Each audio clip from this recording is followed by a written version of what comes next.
How dare you? Why are you? He always does this. Just to rub it in my face. I can't even get out of this thing. What? You got a Rancor too now? His is bigger. What? Yes. Yours has like big crazy horns and shit. No, his is the cantina. His is the cantina. Oh my god. Edition.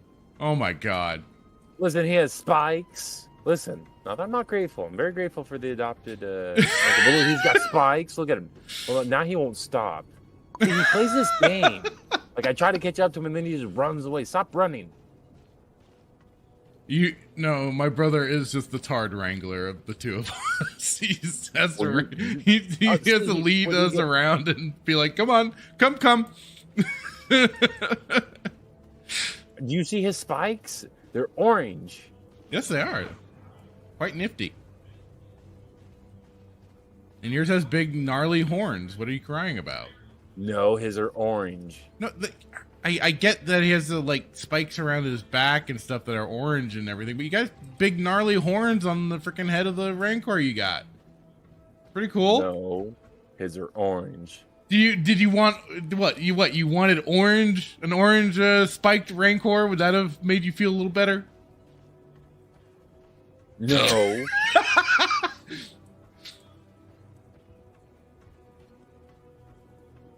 Where are we going? I'm hungry. There's stuff at a gas station. Own your truth. You know, it was difficult. It was at first. I mean, you just cornered me like that and everything, but you know, it's a little liberating now to know I can like Star Wars in more ways than I ever imagined. Dave Filoni is the savior of Star Wars.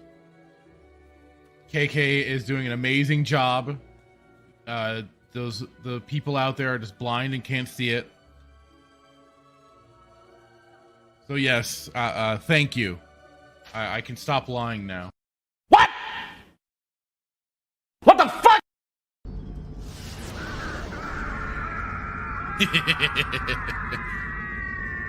You hate to do it, but at the same time, it's hilarious. Hello and good evening, everyone. Welcome to another episode of Saturday Night Sith. I'm your host, The Fractured Filter, and with me, as always, is my buddy, Jay Hitman, who now is not the only one having an embarrassing video clip played at the beginning of our show. I have joined him in the fun. And why I made sure he was here when we got the show going. So how are you doing today, sir? I'm really, really upset because I was so, once again, just dumbfounded that I was paying attention to that clip that I missed your clip, your embarrassing clip. Because you know, you're messing with me. You just want me to play it again, don't you? No, I didn't see it. Not that Bradley wants to watch it again. I didn't see it. I didn't. I'm over here like legit. Do you want me to play it again? Yeah, because I was so focused on. All right, I'll play it again. I'm not afraid to play it again. I'll play it again. I'll do it. Own your truth. You know, it was difficult. It was at first.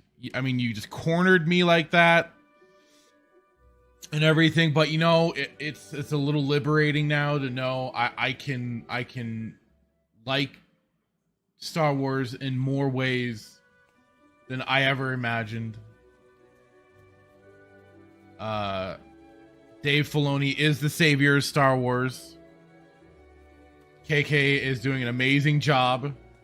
The people out there are just blind and can't see it. So yes, thank you. I can stop lying now. What? What the fuck? There you go. Gold. I thought mine was bad. I just sound like a child, apparently. They were like, you sound like a child during that clip. No, I don't. It's like, what do you want? Yours has spikes. They're not orange. I think part of my favorite part of that is the end. when there's just that moment of silence, you're like, I'm hungry. Where are we going? I was. You don't understand how like tiring Sunday night I can't even talk how draining it can be mentally when you try to like catch up with Sheepster, and he does it. He's just a big child. He's one big child when we play this game. He's he always a runs child. away. Huh? Yes. He always runs away. He never lets me catch him. And then he you remember that one time where he's the Tard Wrangler. He's the one leading us in the direction of the mission. He does it. He knows he does it on purpose. He's like, oh, I'm gonna take them over. We need to go over here, and then we go over there, and then he's a crap magnet. But he did remember that one time where I was trying to chase him, and then I was chasing somebody completely different for like 5 minutes, and then you guys were like, "What are you where are you going?" I'm like, "I'm trying to catch Sheepster." He's like, "I'm back over here." I'm like, "No, you're running from me."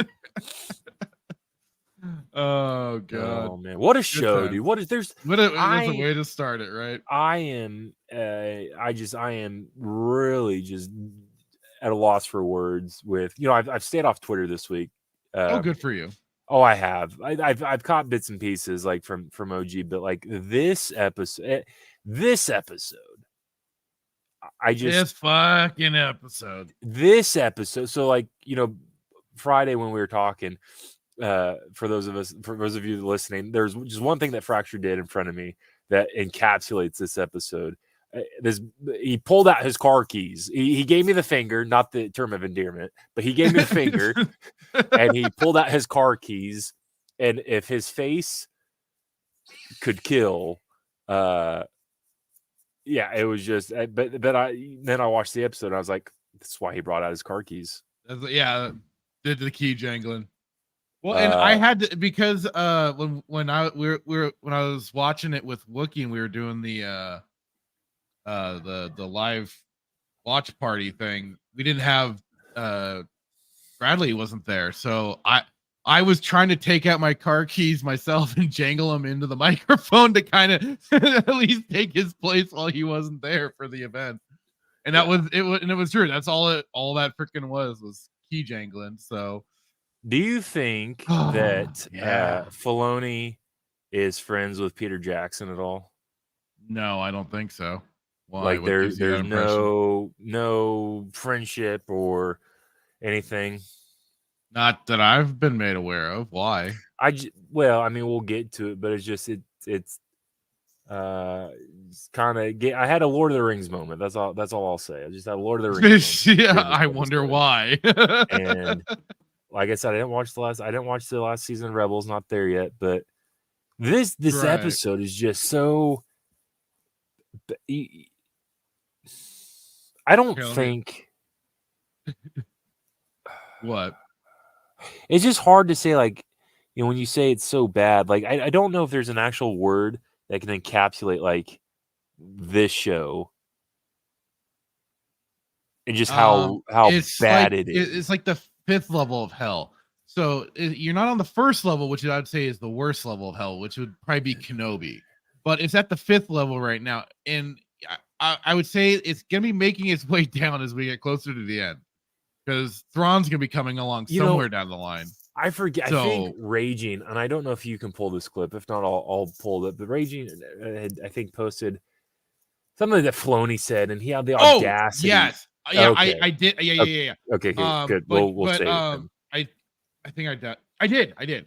Okay. But let me get to the comments really quick. Yeah, I will. Wookiee saying that gosh darn Hitman, because I let the chat know that we were gonna be a little bit late, because I wanted you to see that clip. You're not alone. But Static, late and Wookiee. Happy birthday, weirdo, which is to Static. Today is his 40th birthday. Happy birthday to you, happy sir. Birthday. They're just talking to each other. Well, Stack saying, I always want to make videos on Saturdays, but if I don't get it done early, I'm screwed. Too many good shows on YouTube. And we're one of them. Thank you, sir. Wookiee's there too. Red Hoodwink, hello. Welcome. And Duke Devil saying fractured hearts purgles. Well, what can I say? The big, lovely beasts that they are, just helping people magically go into hyperspace. But yeah, speaking of felony, Rhino had brought this up before on his casual rage, and I was gonna just like I timestamp, I grabbed the timestamp from when he was pulling it up in his stream, and I wanted to grab it because I wanted to bring it up. But then he posted on Twitter anyways. I'm like, sweet, thanks for posting this. So I was able to download it. And here it is. And I've always leaned towards if we're going to create something, we should check and see if it existed already to the fans, because it has way more value if we bring that in. And it's like, why would I just replace it with something new? So if we're going to do an admiral, if we're going to do a big military leader, yeah, I could create a new guy, sure. But what about Thrawn? Thrawn is great. Thrawn is a character we all know. Thrawn has a lot of credibility. So then you ask yourself, is it right to use him? And can we use him in a way that's similar to the books? Or are we using him and it's going to go completely into left field? And there have been times when we wanted to use things from the EU, and I was like, yeah, but we can't use it that way, so why? I don't want to use it and change it. Mm-hmm. You know, I don't want to use it and make it something completely different. That's rude. Disingenuous, disloyal, smug hack of a twat waffle that felony is. That is some of the biggest horse shit ever. Ever. Wait, that's not. We won't bring up Ed if we can't use the right. Bullshit. Bull. Shit. That's all you've done with EU characters is bring them in and misuse them. Even legacy characters, bring them in, misuse them. You want to smack the shit out of them.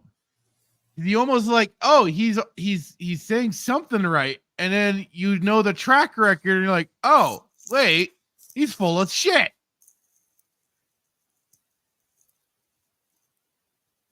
I lost my mind when I saw it. I did. I was like, yeah. Play it again. Just play it again really quick. Okay.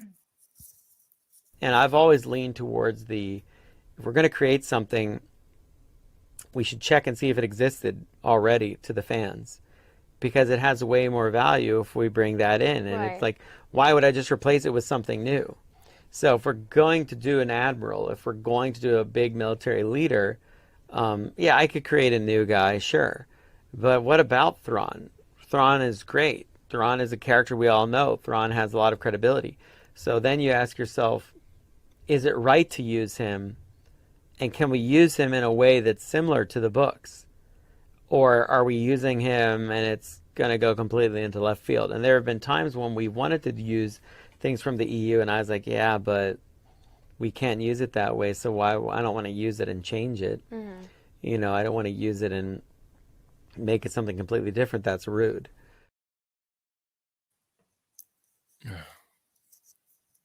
Well, and like Bradley said, felony misuses his own characters, which is true. Hoodwinked, his cowboy hat should have moron written on it. Oh God! And this is the person that people believe is going to lead Star Wars into the golden age, going to save Star Wars. Something that I thought was already supposed to be great and wouldn't need saving anyways. So what the hell?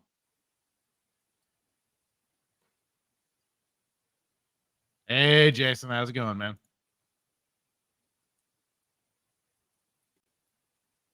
Stunned into silence, Hitman. As you're trying to absorb it and work out your feelings about it. Here's the thing. Like, I heard it earlier this morning. It's like, he's like, yeah, I could create, like, first he's like, we have to see if it existed, previously. Like he says, you know, yeah, I could create our own character. Then do that. Do that instead of ripping off the EU and misusing a character. Like yes, he misuses his own, then keep doing that. Keep misusing your own fucking characters. God dang Kmart cowboy twat.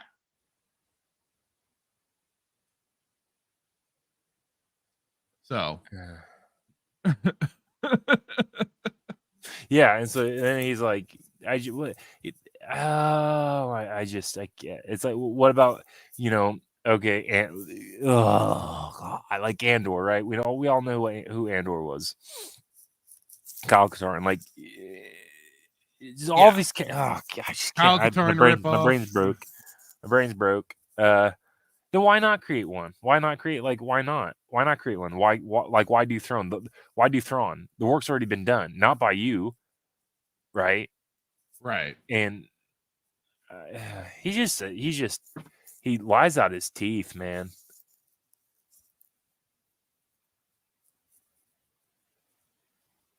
Like genuinely, like my brain is fried watching this clip because it's like I don't even know where to start.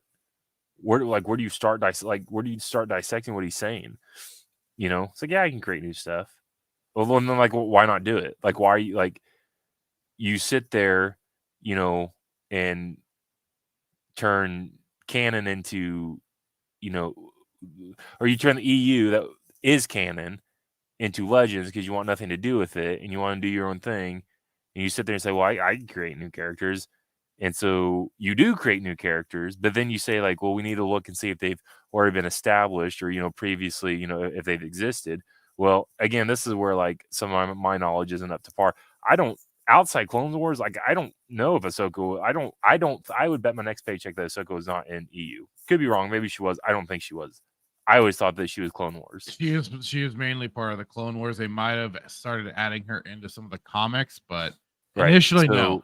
And it was the Revenge of the Sith novelization. Like I keep pointing out, Anakin was lamenting how he never had anybody call him master except for C-3PO. Right.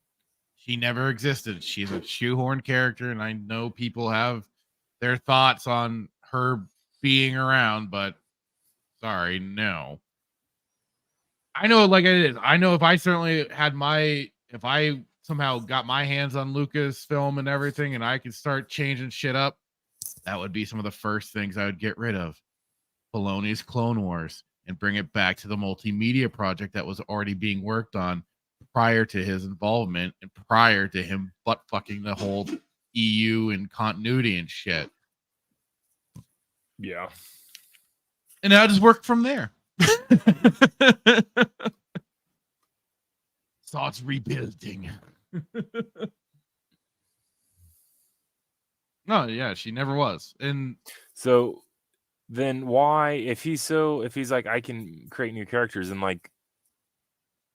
why bring the Thrawn thing is in? that they don't create new characters because they know they don't sell. That was the reason why they brought in Darth Maul, was because Darth Maul was a marketable character that already had an established fan base, and they needed to dig themselves out of ratings hell. So they bring him back to life. The beginning of the end for any death saving does completely. I mean, you could look at any character that he's created, I guess, so far, and there's you could connect it to somebody in the EU, other than I don't know who Cad Bane was based out of, though, or who was based. I mean, he's kind of I'd say he's kind of like the stand-in for a Boba Fett type character. Just I thought that was Fennec Shand. Well, I guess then she'd be the female Boba Fett. But no, I mean, originally Clone Wars, because that's where he did get introduced. He probably maybe fit that bill a little bit. Was being kind of except he had the big hat and everything. So he's just kind of then more Western style gunslinger type. So yeah, I don't think I've ever watched a video where it stumped me. I don't even know clearly the guy is just, I don't know. This is a guy that's running Star Wars and who's going to save Star Wars. So this is also the guy that I don't know. I just so like if you're so apt on if you said they say like I can create new characters, then why bring Thrawn in?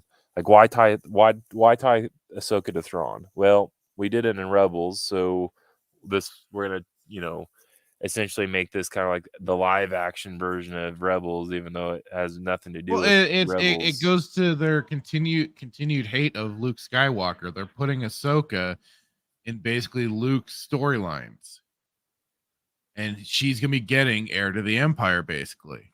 Yeah. So you just see a lot of characters that are carrying the torch. Like they try to carry the torch and then they fail, and then they create another character to carry the torch, and then that character fails, and it's like it Because was. their characters are usually garbage. Well, for Like they do nothing sure. to really. This is the other thing too, and this is kind of like I think we've talked about this a bit. Is they don't want to spend the time to actually build a character, flesh it out, and have it naturally gain traction. They don't want to do that. They want the immediate, oh my god, greatest character around sort of thing. They want the immediate like praise and feedback and Well, let me ask you positive this. feedback and all of that. They don't want to Yeah. have to go through those growing pains of Well, that's- actually, creating having a character gain fame and everything. They just want to go right to the finish line. Yeah. So I mean that was going to be my next question, dude. It's like, how long did we have to watch, it's like with like whoever your favorite character is in the original trilogy, right? If it's Luke, Leia, Han, like whatever, too. Like, how long did it take for those characters to grow? How long did it take? I mean, obviously, we only had 3 movies, right? I mean, I guess you could say like the first movie you fell in love with the character, but I guess the point I'm trying to make is out of the you had 3 movies, and that gave and it probably didn't even give it. Well, think about it: 3 movies in time for people to kind of rewatch those movies and look beyond than what's just being presented, really see what's going on in every scene and stuff like that, the dialogue. So some people maybe overanalyze, but start analyzing more of what's going on. And when they do that, that's when you start to kind of grow. You do grow a little bit attached to certain characters. You start seeing, and like I say, you look beyond of what's just being presented immediately. You are examining things a little bit more, kind of, I guess, in a way, kind of studying and just seeing their actions and stuff like that. Like I said, their dialogue too, and then you start understanding where some of the characters are coming from and everything like that. That's why sometimes it's fun to do multiple viewings. And you catch extra things, and again, but like it is, they just want to keep they don't want to give things time, and that's like what was early on with Star Wars, is that we had Star Wars, and then 2 to 3 years Empire Strikes Back, another like 2 to 3 years or whatever, Return of the Jedi, and you got breathing room in between too. So with it, like the whole separation with the heart grows fonder and everything or whatever, people had that time away from the franchise till it came back with its sequel and then the final film. So that also kind of helps people grow maybe a little more attached to some characters. Like, oh man, I missed seeing that character in action, doing what they were doing, and then boom, they got it. And then all that time goes by in between Return of the Jedi and Phantom Menace, but then you started getting comic books, you started getting the big birth of the EU with the Thrawn trilogy, and then the video games and stuff like that. So then you started having extra characters build on that, and yeah. It's like they don't know how to develop a character. No. Like at all. And like there's so many, like I know we'll get into it, but like this episode, like this is the crazy thing, man. And I've said this before. It's like I'll go back to the prequels. You saw the prequels, and just whether it be the CGI, the costumes, like whatever it was, like how is it that we again? I mean, Attack of the Clones was over 20 years ago. How is it that we did you watch this episode no different than I did, and you saw I'll just say this before we get into it, but like the part where they're in the Clone Wars, right? The costumes are atrociously bad. Atrociously bad. And like when he ignites his lightsaber, and just again atrocious. Like I don't know if there's a word that's worse than atrociously. It is just so bad, and there's no excuse. Like again, like how can this be such dog water when we are 20 years ahead in technology than what George had back then? And I know what you're going to say is, well, it comes down to the passion. And I get that, but like there's even if people didn't have a passion technologically, like I don't think there should be a reason why it looks this just awful. Dog water? Look like dog water? It is like, this is beyond dog water. This is hot dog water bowl in July that's been sitting out for 6 days. Like it just has got the nasty stuff on the bottom, the gel on the top. Like it's just disgusting. Just disgustingly bad, and it's offensive, and they should be ashamed of themselves that they would release this kind of not only just be ashamed of the releasing this garbage, but the CGI. Like since when did a stormtrooper have flappy shoulder pauldrons? I didn't notice that. Look it back up. Like as they're running. Well, should we just go into the Ahsoka episode? Because I think I was wanting to do that anyways. I just wanted to get the review out of the way. Because now that I'm on it on a roll here, is just all right. So yeah, and we'll be kind of just here's the thing. I will agree. I now agree, and I can't believe that I'm agreeing with this. Oh no. I will agree with you that the best part about this show is Ray Stevenson's character. Oh, absolutely. I think that's kind of been the given, yeah. And it's a tragedy that he's no longer here, lost his life, but like he was the only one that carried this as out of the 3 episodes that he's been in.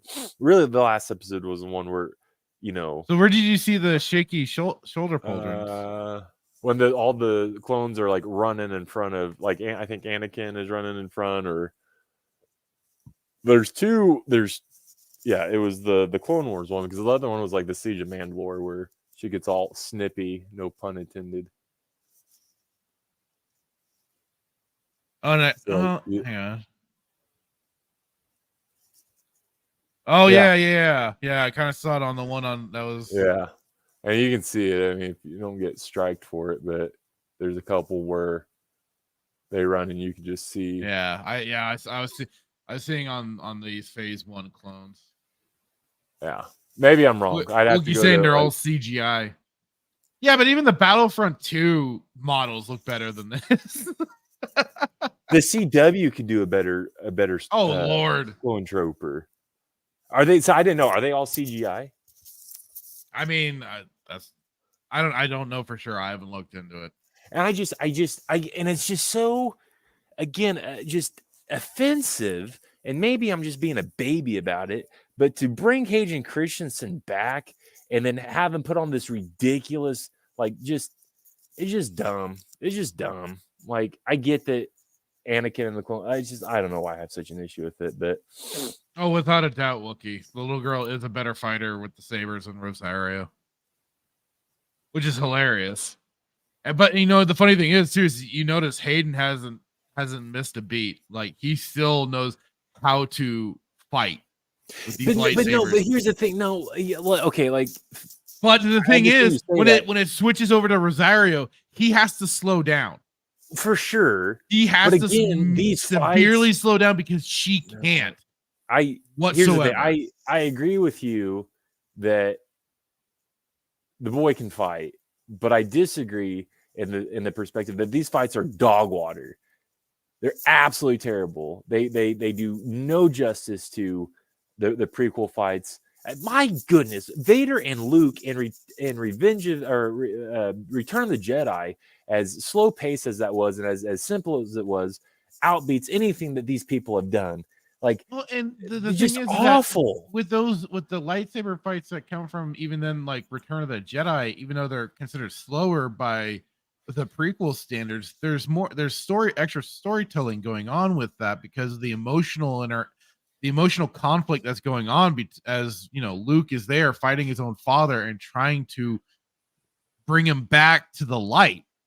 So there's a lot more to what's going on there than what we get out of these, which is just hang on, just key jangling. That's all that is. Yeah, I just member berries, you name it.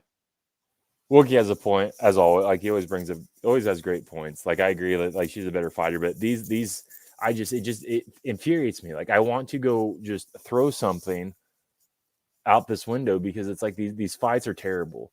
And the people to my knowledge, the people that did the original choreography for the prequels, I would assume are still around. Like, I'm sure they could call up Nick Gillard and be like, "Hey, you want a fat chunk of cash to help us do some absolutely fight choreography?" Your pride is too inflated to do that because you want nothing to do with any of the prequels. Like, this is bad, and maybe I'm just being a little bit not. You're a hater. You're a hater. I don't know. Maybe I'm just being a hard critic. But like the fights. The fighting, like Anakin and Hayden and Rosaria, like awful. 2 out of 10. Highly don't recommend. Terrible. His eyes, atrocious. Absolutely atrocious. Oh yeah, when he shows off the Sith eyes. I may be getting ahead of the thing, but it's just like, what is this? Like this one eye looks a lot like it's big, like it's like a fisheye on. He looks hungover. He looks like he's been at the bar for 72 hours. Like, that is not what Sith eyes look like. Since when are Sith eyes, like, weren't Sith eyes like more like yellowish red? Like more of a yellowish? No, so his eyes here are kind of like I think what they showed him having in Revenge of the Sith. No. They're different. 1000% different. Okay, hang on. Let me maybe I'm just being a grumpy gills, but no. 1000% different.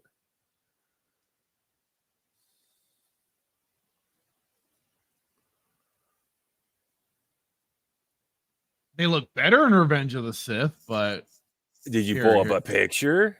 I'm doing it right now. Hang on.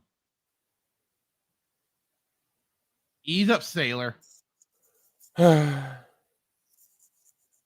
No, night and day. Are you, bruh?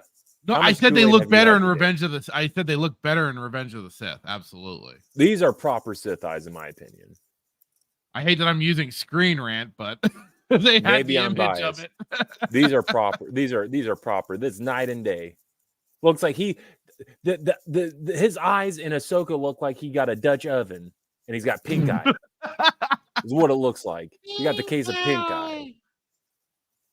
Somebody threw covers over his head, farted twice. 100%. I do agree they look better in Revenge of the Sith. I'm not denying that, but I'm just saying, like, better, better, infinitely better. You're gonna get my blood pressure better. There's like no comparison. There's no comparison. Dutch oven Anakin, right here. That's his new nickname. The lesson that Ahsoka learned is that she can don't ever get a Dutch oven because you'll have red eyes like him. That she can forgive herself and make herself feel better by sloppily winning a fight against, in her head, Anakin at his peak power. She learned this. What was it? They were talking about it on Casual Rage. I think Anna, the Star Wars girl, said she learned to smile again. That was what she learned. She learned to smile again.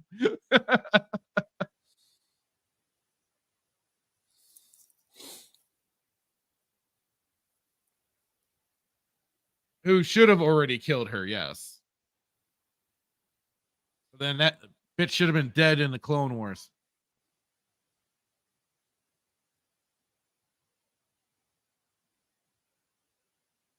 Well, I'm hung up on the whole eye thing. Yeah, absolutely terrible. And then the lesson that she can forgive her. My goodness.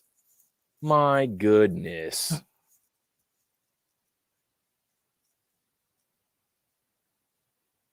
Hang on, I want to kind of get to it really quick with. You know, I get why, and you know, I get why people are like, it's great to see Anakin back and everything. And it is nice to kind of see him in a different role, but, or in another kind of more scenes with him. But at the same time, if it was any other moment for Lucasfilm when it was with George, I'd feel a lot better about it. But I can't, not with what's going on, not with this basically this fucking fever dream and everything. It just doesn't work. I mean, I just want to I mean, he does kind of, you start seeing that old look of his from Revenge of the Sith. I'm like, okay, here we go. This undermines Hey everything. There, Crimson Raptor. I could just be dumb with what I'm about to say. This undermines everything. Oh no, I full well remember he was in Kenobi, and that's the saddest fucking part, because that was some real bastardization of his character, especially as Vader. Oof. But they want to say they made Anakin or Vader so badass, yet they had him be incapable of stopping a slow ass moving loader droid, pick up Obi-Wan, and leave with him.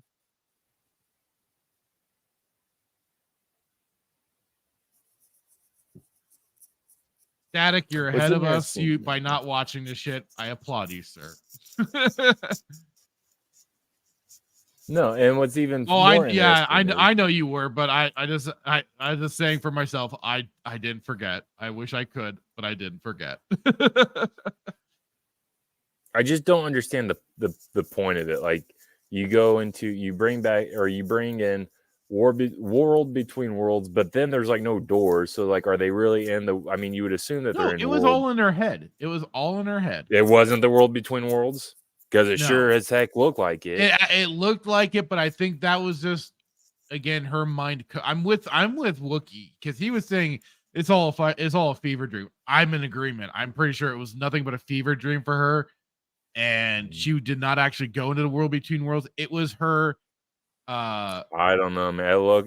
I mean, I agree. I don't disagree that it looks very much like it. It's just coincidence. I think that was her mind coping and kind of giving. Was she just she's gonna have a dream about Anakin in the World Between Worlds? Like, was she there? Did she go there? I didn't. The problem is that it opens up a lot more problems if that was him there. It doesn't matter, because it can happen. I know that's the problem. I know it can happen. At the same time, I don't know if I'm like trying to give them a bit of credit and be like, no, would they be so ridiculous? I mean, yes, they would. Absolutely. Filoni's one who created the World Between Worlds. It just it wouldn't make a lick of goddamn sense to have that's the beauty of it. It doesn't have to, because they can do it within it. They can change whatever. They can open a door and go into that time. Exactly. And now Ahsoka has all the powers of the Jedi, including the new ones, psychometry, communicating with animals, and of course, force plot armor.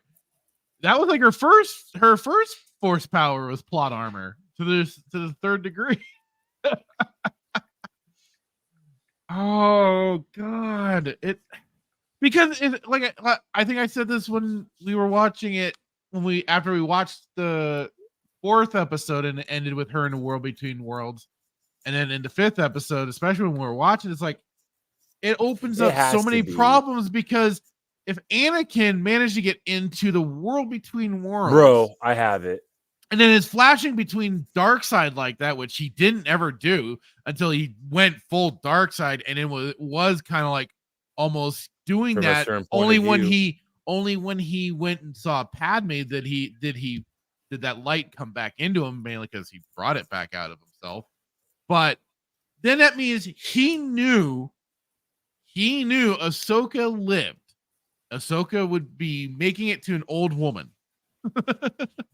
And so that would then mean any of the quote unquote emotional ending to Clone Wars season 7, and then his quote unquote surprise of discovering she's still alive in Rebels, all means it's all null and void, I guess. That's the beauty of it. Here's the thing. I just had this epiphany. All right, are you ready for this? He already knew she lived, and here's the thing. This we'll say what you're saying for sake of argument, maybe is a dream. Or what if this is a foreshadowing? What if this is a foreshadowing of the world between worlds actually being a thing in the near future? And this is all some type of that she's having. Let's say this is a dream, but instead of it actually being a dream, this is like a foreshadowing of what's to come, like the actual world between worlds. They're gonna go find Ezra and then actually go, and it's just basically deja vu. Oh Lord! Tell me I'm wrong. Just tell me that I'm stupid. Saying that. I mean, here's the thing. We were all making such wild predictions about what we thought they were gonna do. Nobody thought that he was gonna bring World Between Worlds into this thing. I mean, nobody really thought, like, we talked about it, but nobody thought like he'd be that ballsy to do it. Put the pipe down. You're gonna sit there and tell me that this doesn't have any resemblance to World Between Worlds, and you're telling me that they're not like. I get that's what they were because I get for sure. Like, what was it? There, it's gonna be. It could be like, well, you can make up your mind for yourself, and just not answer the question, but just then go. It's up to basically the eye of the beholder sort of shit. You get to make up what happened essentially. It's like, wait, what? No, I think this is setting up the role. I was listening to the spacing, and basically like Tuscan Bob was saying, you need to basically put a gun to freaking Filoni and be like, you are writing down that goddamn answer of what actually was supposed to be going on. Now we're gonna take that answer and we're putting it in a fucking vault so you can't screw with it. That will be the answer to what happened in this stupid place. That's basically what you need to do. I'm probably wrong. Maybe it's not. My gut's telling me that like he's gonna bring it in, and this is a foreshadowing of the World Between Worlds. Well, it's funny. Like fever dream while she was not drowning for 30 minutes underwater. I mean, regardless, it's still stupid because she was laying in water for almost a day or so. Right? Because they were searching for her for quite a while until they finally freaking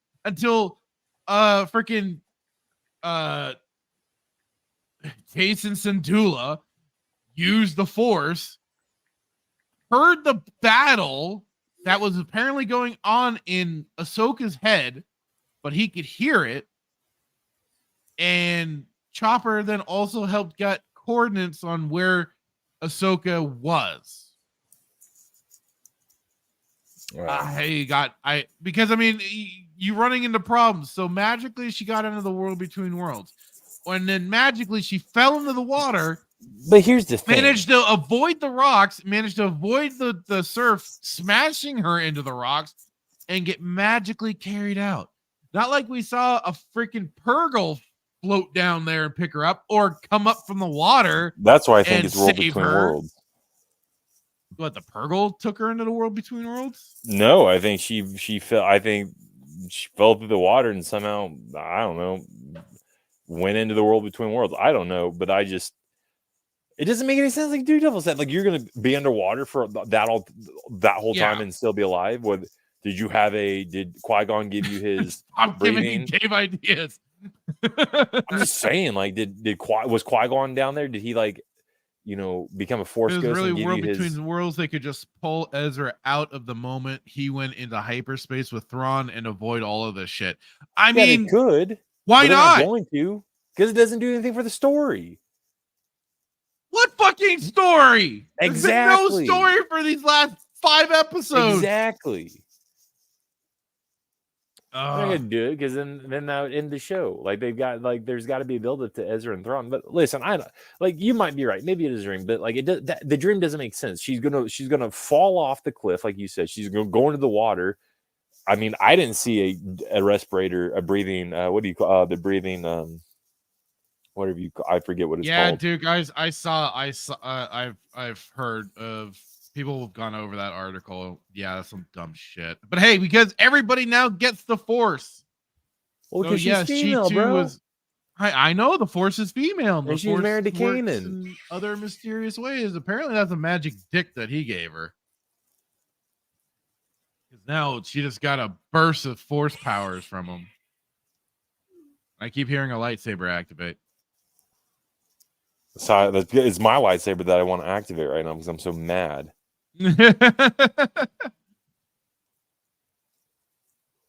Anyways, I just the dream doesn't make sense because then like she's underwater that whole time and like did a Purgle give her CPR? Did she fall into Purgle's? You know, like how does she like? Well, where is she? No, what's funny too is like they. Hang on. Is that first she's laying in the water and she even opens her eyes. Boom. And then immediately when she's on the deck, eyes closed again. Like she's fucking with him or something. Can we also just we'll get there. No, this was the thing, Brad, is that they were more feeling into the other fetish that goes on, which is the fetish between Ahsoka and Anakin sexual tension. You dirty dog. You'd always give me crap because how many years last year I gave my theory about how I have embraced what you have been saying all this time, sir. You are absolutely right. She's been trying to get that Skywalker dick for the longest goddamn time. Trying to get her Filoni was helping facilitate it. I don't care what he said. He's trying to fuel that fandom. Everybody came at me and said I was crazy. And like, no, don't say that. No. What did I say? She was trying to get his chain code. Everybody thought I was crazy.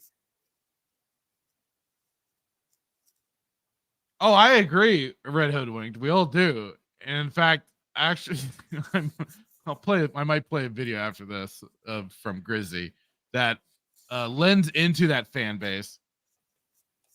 Yeah, no, it's all the fetishes, all the Filoni fetishes. Oh God, believe me, I feel disgusting even saying it, but it's fucking true. Because that's what a lot of the. Do you think he loved Ahsoka more than he loved Padme? Oh God, no. What I'm. Well, you just sat there. You just sat there and you agreed with me, and now you're telling me no. So what is it? The people want to know. What I'm talking about is Filoni's disgusting fetish. No, you just agreed with what I said about Snips and Anakin, and now you're going to sit there and say that. So what is it? I'm saying that they were fueling the fetish of the side man. They're just feeling the disgusting fetishes of the fan base that wants that pairing, that wants that ship. That's what Filoni's doing. He's just encouraging that crap. Despite what he says of not trying to feed that, he is. I think that's why he probably likes Rule 34. Besides his dog fucking porn, he's got the he then has the Ahsoka Anakin stuff. Yeah. Okay. Yeah. There you go. Dave wants Anakin to love Ahsoka more than Padme. No, he wants Anakin to love Ahsoka more than he loves Ahsoka himself.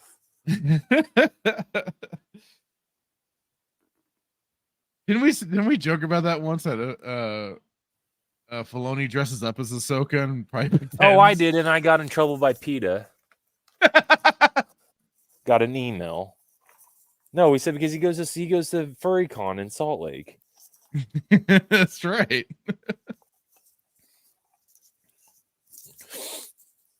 Can we also just really talk about really quick when they're when she's I can't believe I'm saying this, but when she's talking to the whale and they're yeah, they're in the atmosphere, and her garments are barely blowing. right. Like there's literally like my fan. It's like they took my fan from my room and blowing in front of Gandalf the White here. Yeah, Filoni seems This to is a have ripoff. This is a ripoff Attack of the Clones, by the way, when Anakin's trying to mount the the reek or whatever it was. yes. Well, Anakin wasn't ever good with live animals. Obi-Wan mentions that in the Revenge of the Sith novelization. He says how Anakin hates live mounts because he can't properly control them like he can with like a droid or a speeder bike or something like that, something that's mechanical. Oh, gosh.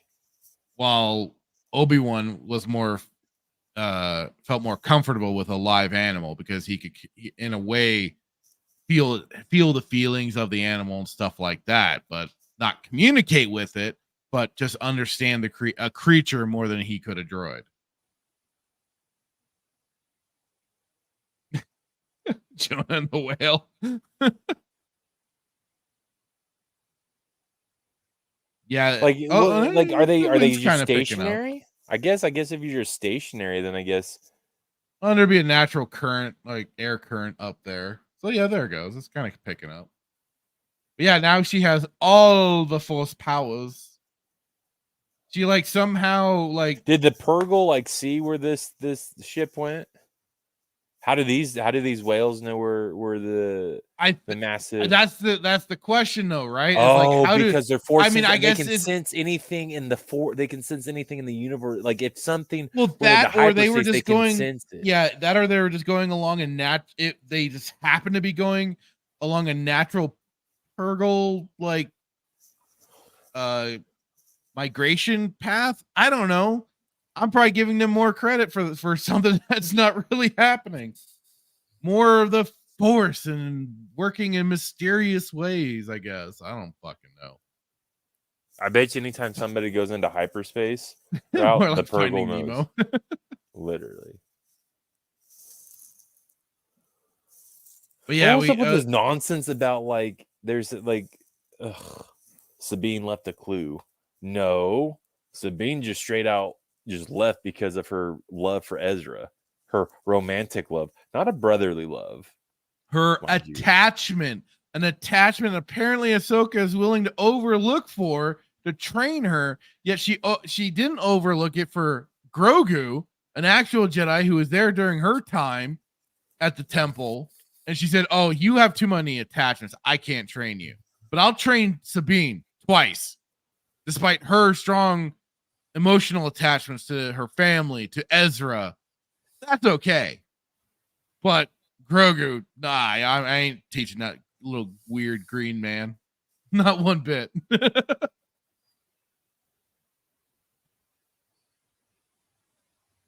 I'm guessing she did. Yeah, she had the white suit just kind of tucked away for when she was ready to forgive herself and got her force groove back. Exactly. She got her groove back. Yeah. It's almost Captain like Ahab must be pissed. It's kind of like look at all those damn whales. It's like his Obi-Wan got his groove back at the very last episode. Yeah. And we still have 3 more episodes of this bullshit.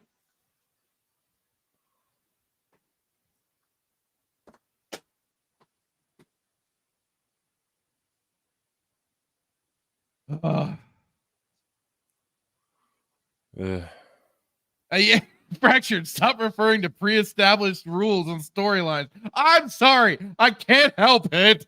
I can't.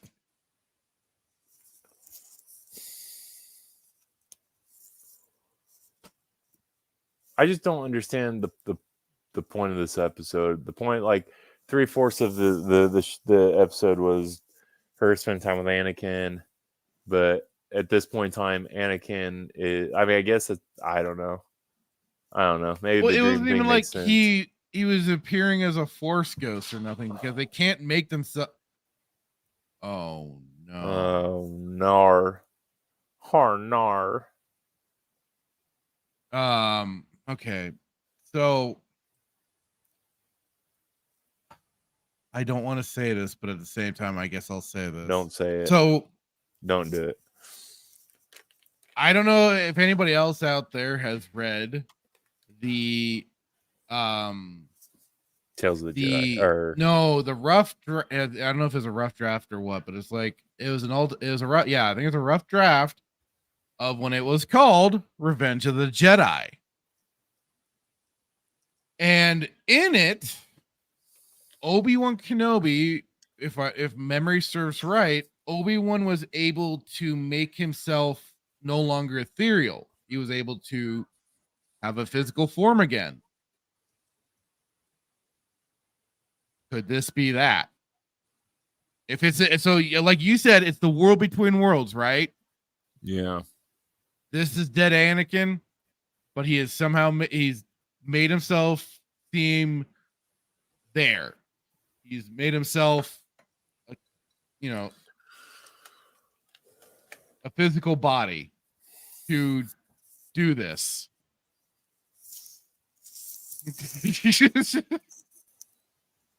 Could it? I mean, I hate him. So sorry. But don't, just leave it at that. I think we all just, as Uncle Joey would say from Full House, cut it out. Wouldn't put it past Davey. I mean, Dave loves looting stuff that is either like it was. He took the one of the old artwork designs for Chewbacca and turned it into Zeb. It wouldn't surprise me if. Why do you have to do this? I was having such a good day. I was really having a good day, and then you come out with this. Just, I don't even have. I need to clip it. You did this on purpose. You knew you came in today, and for all the crap that I'd given you. No, it just popped into my brain. I just remembered that. And they even have it where it's, then eventually like they have a battle in a lava setting and stuff like that, which is then where that was removed and then done for, Revenge of the Sith.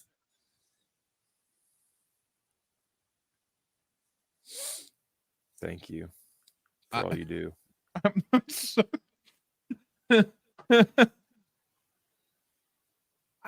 I don't mean to do this. Yes, you do. You dirty dog. Yes, you do. I did not. You got Red Hood mad. Wookiee's probably mad. You got me mad over here. Coming out with stink like that. Poop mouth. Poop out your mouth. Hang on. Ron, why did you say that? Why? Why, Ron? What? You're my hero, Ron. Garth, You come out with stink like that? Poop. Poop mouth. Came out with poop out of your mouth. Garth, if I were to give you some money out of my wallet, would that ease the pain? I hate you, Ron Burgundy. I hate you. I think I need to somehow. I'll have to I'll have to put my face on top of Ron Burgundy, and like a very sad face Malgus on top of the other. To just put the cherry on the top of this whole Fook Norris, if you will. I'm sure to make it even better, she has learned from from the wills of the wills. She can know all of that now, because now she knows everything. That'll just put the cherry on the top of it.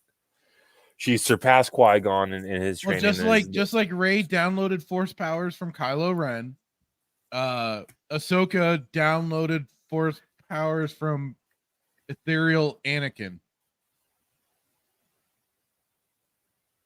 I don't know.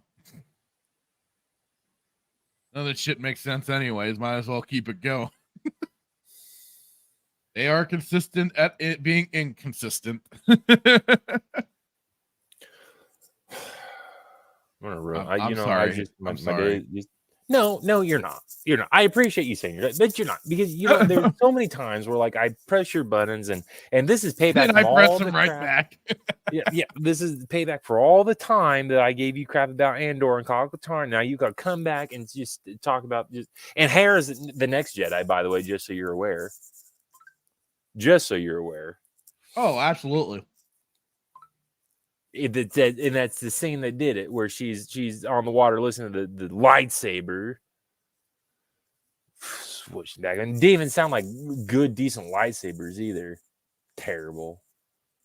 And this guy can't act. This guy's the worst actor I've ever seen. How dare you make fun of Miyagi Senpai? Terrible. Absolutely terrible. What is this? It? And then like, huh? Yeah. I'm just trying to find where. And then where he was listening and heard the. Yeah, it's probably about here. There.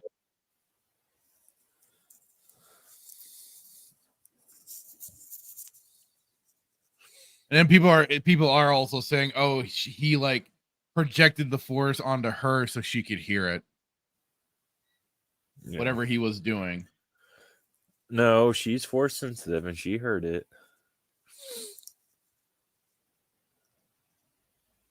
Which is just making Kanan's failure all that more complete. He didn't recognize the Force in Sabine, which we know she's gonna be Force sensitive too. And now Hera, he did, while plowing her, never figured it out.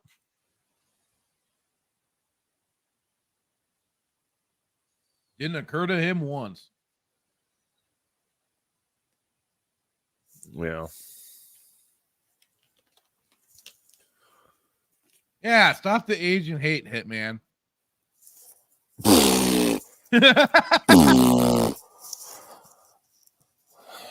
He's terrible. Kanan projected the Force into her.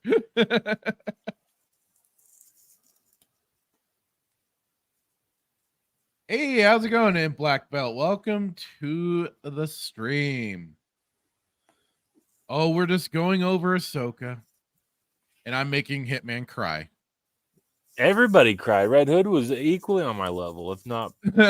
I made a lot of people angry with what I thought. Chopper will be revealed to also be Force sensitive. Well, I mean, how apparently else did the droids? Hugh Ang's Force sensitive too. How else did he manage to throw that disc so properly to smack right onto the other ship so they could track it? I mean, come on. I'm sorry.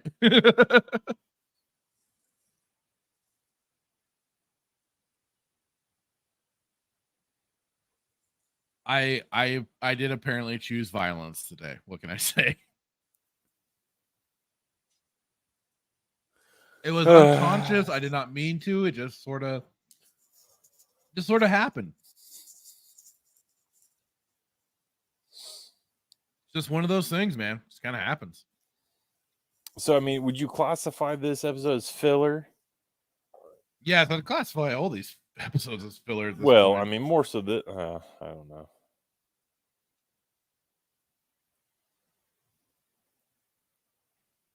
But yeah, I mean, it felt like it was because the whole scenes between Ahsoka and Anakin just felt like they amounted to nothing.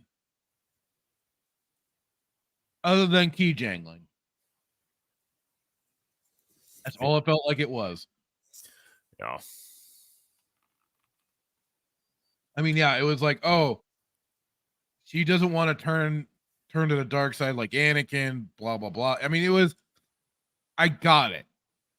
But it's still poorly done. Like, that was the attempt, but it did not register.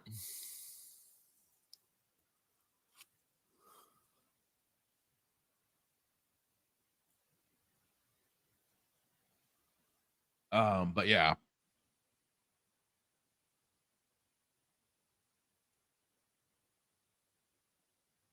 Here she is. Yep, she's gonna be, like you said, she's gonna be Force sensitive. She'll be a Jedi. You know what's gonna happen? This is my theory. Thank you, Star Wars theory. This is her dream if it's a dream, it's a foreshadowing world between worlds. Hera is going to become force sensitive. He's going to bring world between worlds back. Kanan is not going to be blown up, and then Kanan is going to somehow be her, I don't know, teacher. I don't know. Who knows? For an episode that was hyped this much, it was a massive letdown, even by Disney standards. Well, and I heard a rumor, supposedly they cut out the Mustafar footage. So supposedly it does exist. Supposedly. I don't know where that rumor came from. I think it was Rhino that kind of mentioned it on Casual Rage. But supposedly it's supposed to be out there, but they removed it, which doesn't seem like something they would actually do. Like, they tend to go full bore with this bullshit. Yep. So them showing restraint, now that would be surprising. Insulting the actual pillar episodes that actually did something meaningful with its characters. I'm sorry. I don't mean to insult those episodes. Yeah, I understand that 100% in Black Belt for giving up on Star Wars. I did until this bastard brought me back in. I blame Hitman. Just messing with you. Gotta say, it's like a train wreck at this point. You just can't look away. Ryan Cannell also said something similar on the daily G&G show. Okay, maybe he might have also said it on FNT, so I might have heard it when he was. Maybe it came from him. From when they were doing their Friday Night Tights show.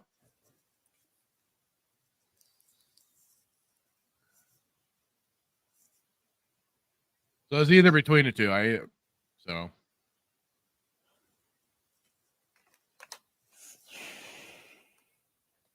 then then they magically also gain some TIE fighters. As it's been noticed, they went from 2 to 3. Yeah. Ahsoka the White. Is this a thing in Rebels? Does she like fall from bro? Uh-oh. What? No, that did. Because in Lord of the Rings, what Gandalf says is like when he's in front of Theoden King and Wormtail, he's like, I didn't pass through fire and he passes through like fire and water to ban wars with a witless worm. But she fell through water. Not fire though. But that's when Gandalf falls, he falls and then he comes back as Gandalf. I don't know, dude. But is that Rebels? Did she turn white in Rebels? At the end of Rebels, she was in that. Yeah, hang on. Let me get that really quick. Oh, I've shown this before on here.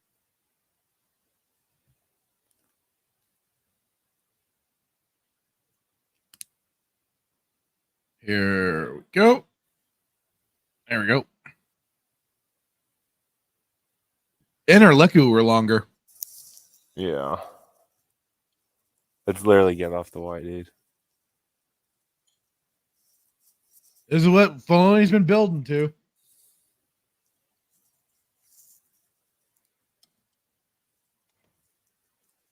$110%.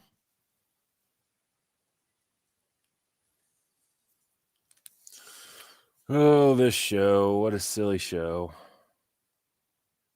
Silly is absolutely correct. I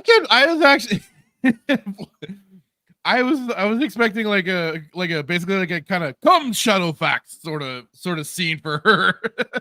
Maybe that's what she was gonna do when calling upon the Purgles. Come to me, Purgles. Well, there's the big question, isn't it, Red Hoodwinked? Where was Ahsoka when the first Death Star blew up? Where was Ahsoka when the Empire attacked Echo Base? Where was Ahsoka during the Battle of Endor? Where the hell was she? I mean, that's the question, right? was like, where the She hell went was through a she during door. those- She went through a door, and she's married to Anakin now, dude. Another universe, alternate universe reality. Come Shadowfax. Don't destroy Lord of the Ring lore by bringing in this garbage. Well, he's doing it himself. Well, that's why I asked you if he was friends with Peter Jackson. No, but he's probably read. He's probably watched the Lord of the Rings trilogy. He's possibly read the books, but yeah, I doubt if he knows how to read.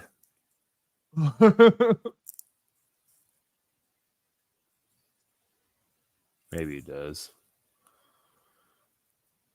Well, I mean, yeah, I don't know. Well, we make predict like what's gonna happen next episode.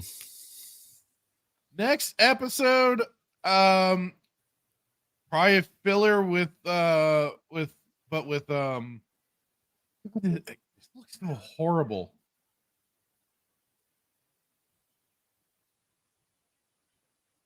And they did finally mention Leia. They finally mentioned Leia Organa. I miss Senator Organa. Yeah, I did. Yeah. Not Bail Organa, of course, but Well, Senator Organa. Bill got blown up with Alderaan. Yeah. Or did he? Pretty sure he did. I don't know. It's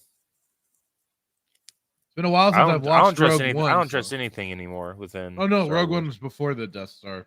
Never mind. Yeah. Or before the Death Star blew shit up. Yeah. So he might be still alive. No, I'm pretty sure he was on that planet. I don't know. They were trying to make things look like a diplomatic mission that Leia was on, so You're sent you're her too out. tr- And... You're too trusting. I suppose you're right.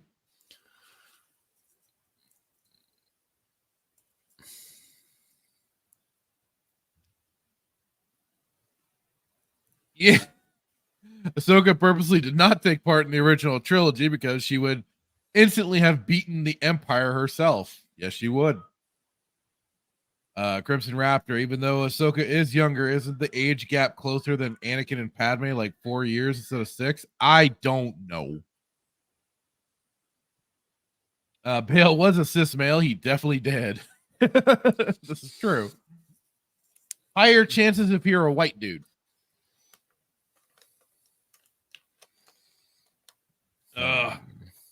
I mean, this is the funny thing. When we did the watch party on Wednesday, we barely then, like, once we got through the episode, we weren't even talking about the episode anymore. We were just talking Right. about any other random bull. Yes, that's because that was just how much this episode really held our attention. It was just a nothing. It had a nothing revelation, had a nothing solution. It just was the typical bullshit. We're like, all right, We're done. we have way more entertaining things to talk about than the Ahsoka episode. I think I even made that I kind of made that comment during it too. I'm like, here we are. We just watched this episode and we're talking about completely other stuff than the episode itself. I mean, this is what bothers me. You knew that this show had to be good. It had to, like, this is your star character, your forerunner, if you will. So you knew it had to be good. You had to pour anything and everything you had into this. And again, supposedly this is apparently Filoni's religious experience. yeah. And this is what we get. This is what we get. A nothing burger. Big old nothing burger. Yeah. All it was is a fart in the wind, dude. Yeah. So Just like the Snake Eyes Inquisitor, a fart in the wind.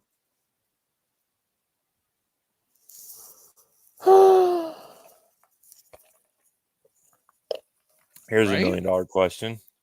Okay. Could a Favreau done a better job?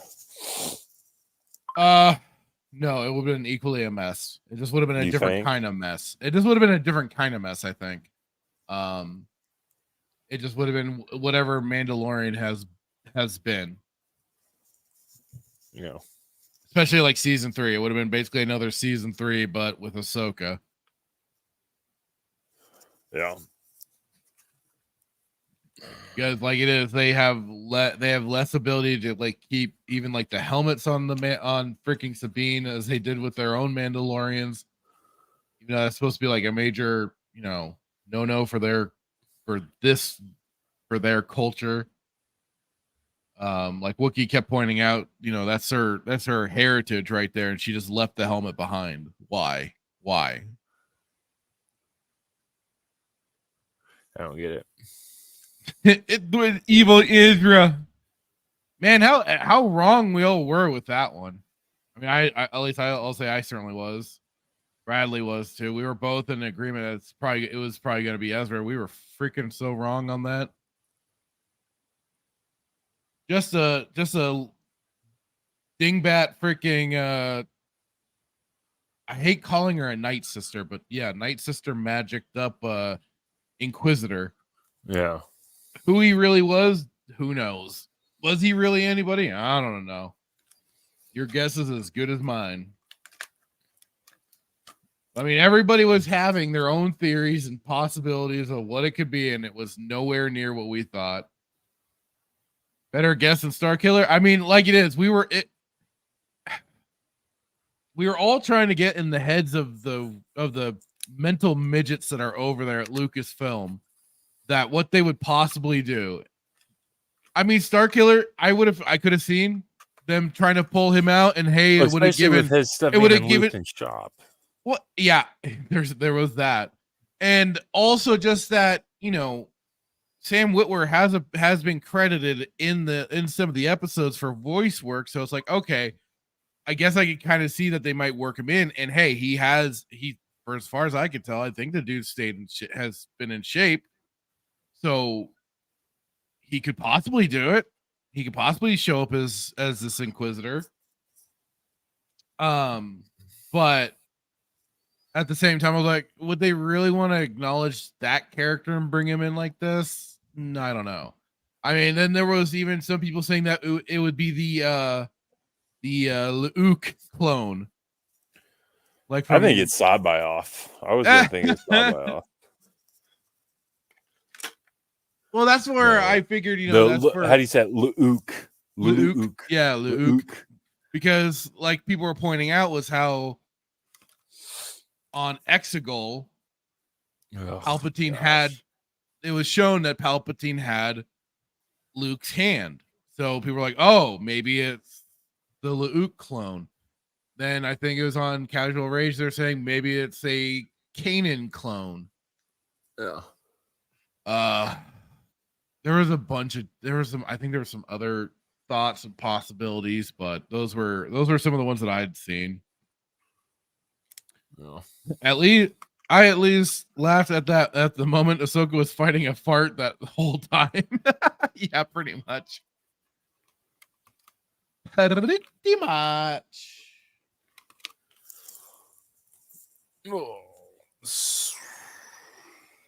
Yeah, it was kind of a letdown when it was just a fart tree. Right? Like, I was like, really? Like, it's just a Dathomirian.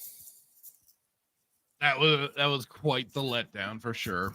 I was like, if you could encapsulate that scene into one sound, it would be wah, wah, wah. Yeah, exactly. I was full well expecting cracked helmet Ezra reveal. I was 100%. I convinced myself that's what they were gonna do.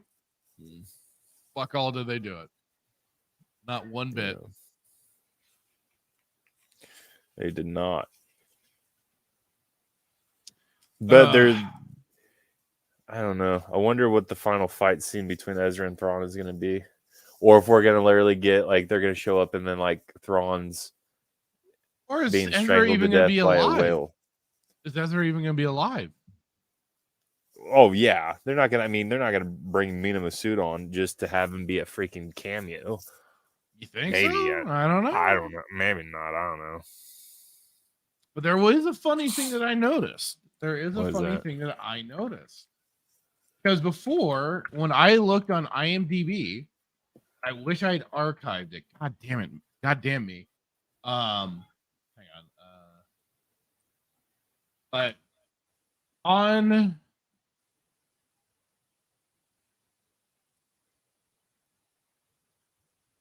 the page for Ahsoka on IMDb, they used to have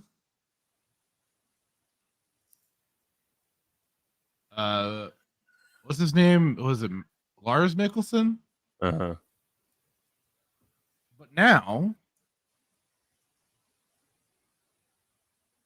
he's not on there anymore.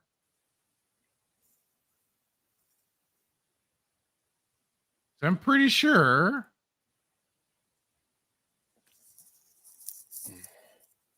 I remember we looked at this before and he was on there, but now with his 2 episodes, he's not on here anymore. Which I think is really interesting. Like they kind of went, oops, or maybe it is going to be true that he's going to be nothing more than a little cameo at the end of the final episode.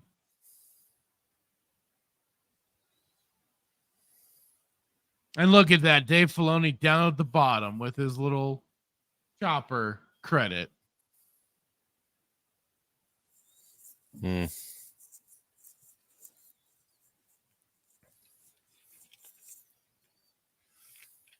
But yeah, they used to have him. They used to have. So is he not going to be? I wonder if he's not going to be in it anymore.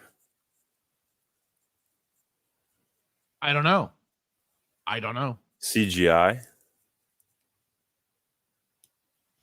Your guess is as good as mine.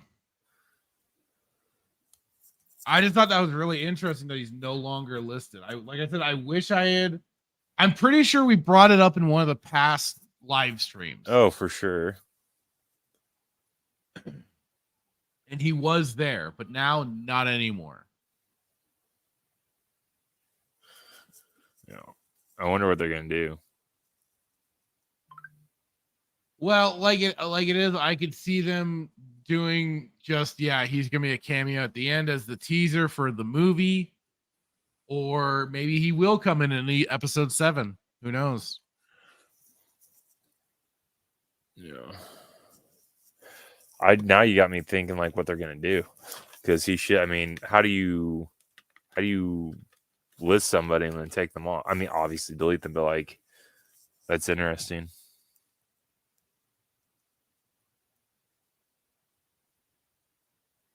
He's got to bring Thrawn in. He absolutely has to. He'll be in the very last episode for a few seconds, and the fans will cream themselves. Yes, and they'll say they'll continue to say this is the best Star Wars ever.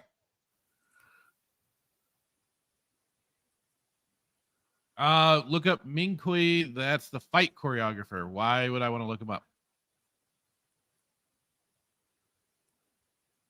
This is her first gig as she has always been a stunt double.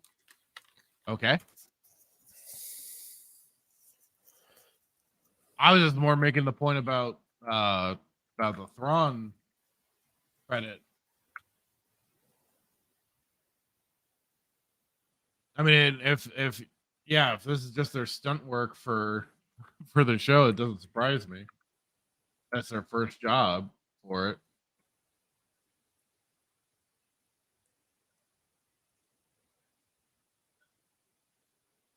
Is she part of the cast too?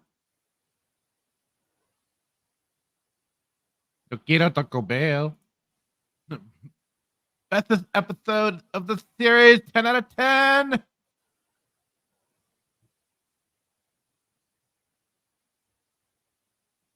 They would do that. You What? just bring him in for 32 seconds, not even like 15 seconds. Oh yeah.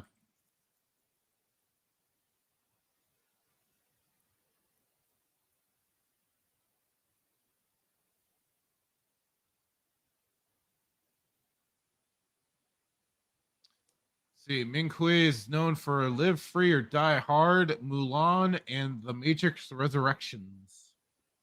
Oh God, wasn't that shitty fourth movie too? Ugh. I have not watched that movie. Which one? Matrix Resurrections. Oh, I haven't. I haven't seen any of the I haven't seen any of the Matrixes. First one's good. The other two, you don't have to watch them. Yeah. But with that, I think we're kind of done with Ahsoka, right? Yeah, I mean, it seems. Yeah, I'm done with it. Just nothingness. It's a nothing burger. This episode sucked, as they all have sucked. The only thing that's good about this show is Ray Stevenson's character, as I said before. Oh, absolutely. And it's a shame that they. Yeah. Anyways, I'm sure there's a lot of people familiar with this boy Grizzy. Here's the link to his channel. Let's watch his reaction, his collaboration of the grouping together of the shills reacting to Ahsoka episode 5. Are you ready for this, Hitman? let me just sit down here. I'm already sat down.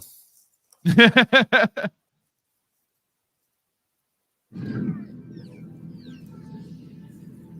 she's so.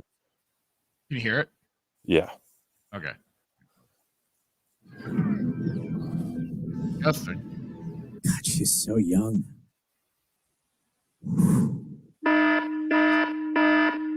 So perfect. Sorry, my heart is beating so fast right now. Clean up your act. It's a sort of behavior that could lead you to meet me in a dark kitchen, as perhaps you have before. We're checking the records. That is the Disney Star Wars fan base in a nutshell. You're a Crimson Raptor. Get a drink.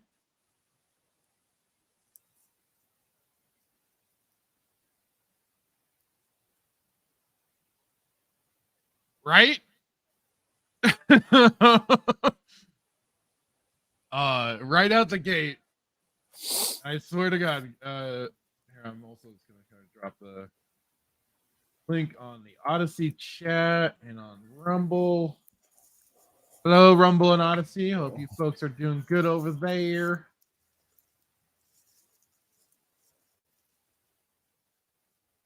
All right.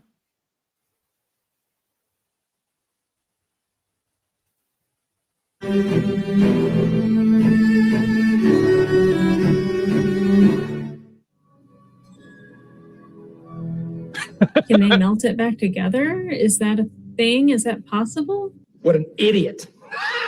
I'm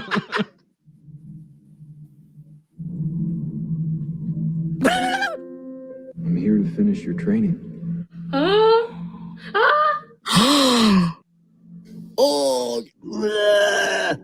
One is never too old to learn, Snips. Look at she's forcing that shit hard. Fucking pussy! Oh, wow, we're getting this. It's happening! Look, this motherfucker's in his pajamas. Hang on.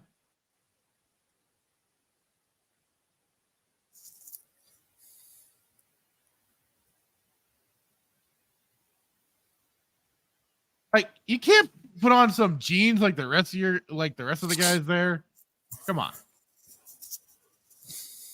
Getting this. It's happening! If he switches back and forth between Anakin and Vader, I'm gonna lose it. I had to fight a drag queen for the last black eyeshadow. The lightsabers. Oh, Jason, you can hear that? Whoa. Don't ask questions. Just consume product and then get excited for next products. We just got chills. You little baby Jedi, you. Shut the fuck up.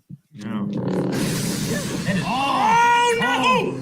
Is she younger? It's young Ahsoka. That's young Ahsoka. You've got baby Ahsoka. I'll say it. I would. Yeah, we are doing it wrong, Wookie. We are doing it completely wrong. But I also want to keep my soul intact. Oh, God. Hey, what did you say? Hippity hoopla! Ah, clones! No way! How That's Clone Wars Ahsoka. No shit. Oh! That's a fucking what you noticed. Yeah. Yeah. Hello.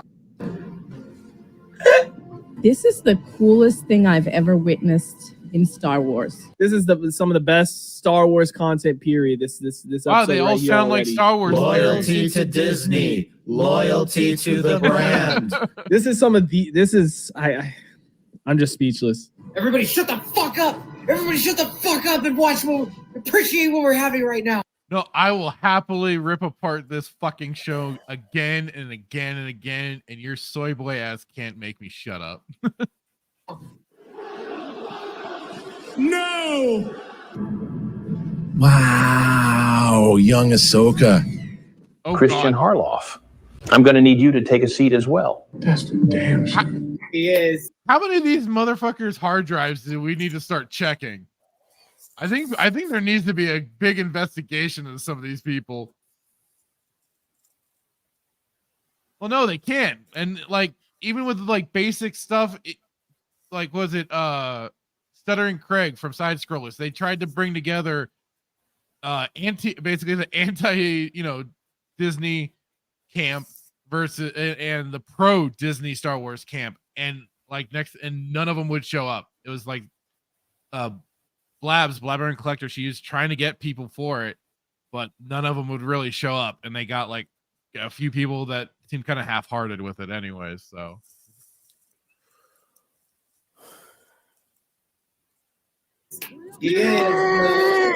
Let's fucking go! Oh, hang on. And this motherfucker calls himself Kyle Katarn. Fuck this dude. If anybody's interested, go to Darth Melvin. He did a Disney shill exposed video on this guy. This guy's a twat. Fucking go! Oh my god. Oh my god. Are we gonna get Rex? You know who that is? It's Rex. Here we go. It's Rex. Oh no, there he is! There's You know, a lot of people ask me what it is exactly that I do on this channel, and I think I've finally found a solid answer. I work with retards. That's pretty fucking accurate. Hey, want to hear the most annoying sound in the world? Oh,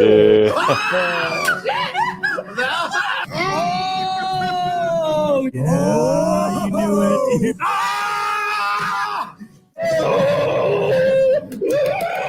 I'm not even going to say anything. It's so embarrassing. He vatored! He vatored! Hear ye. In this section, we cheer for the fag night. Whoa! You know, you really need some help, but a regular. That's a good question, Crimson Raptor. I was wondering the same thing. I would have figured he would have been in this.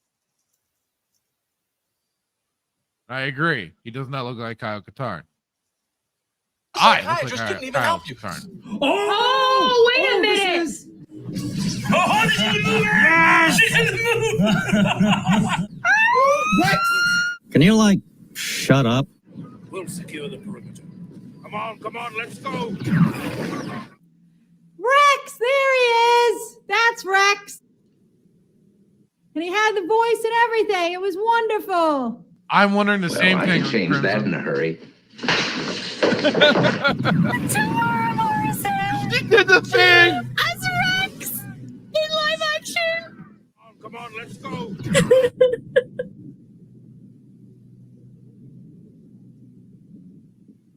You are fake news. Live.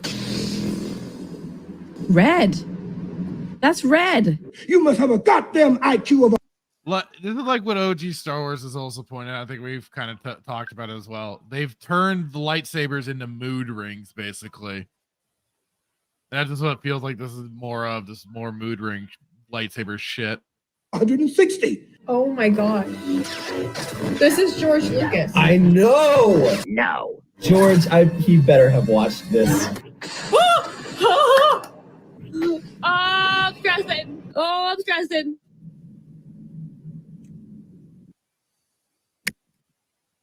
We got spoiled. We got spoiled with essentially 30 minutes of Anakin. 30 minutes of glorified filler is what we got. So beautiful. This is 51 minutes. So that means we're probably getting some Thrawn and Ezra stuff in here. Well, folks, Mama's wrong again. We got Purgles. What a great throwback to the original trilogy. This is Star Wars. This is literally Star Wars. If this truly is Star Wars, why do you feel the need to constantly remind us?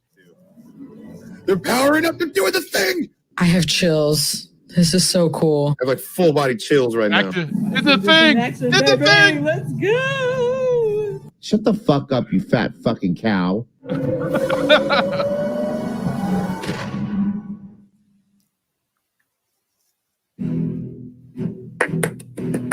Good job, Dave. If you're happy and you know it, clap your hands. Dumb cunt. Dave Filoni, Well done, Dave. Thank you, Dave. Dave Filoni, you have my soul. Hey, Filoni, you utter genius. Thank you so much. Thank you. Jesus Christ, the fucking meat riding here is pathetic. Dave Filoni, I'm not worthy. I'm not worthy.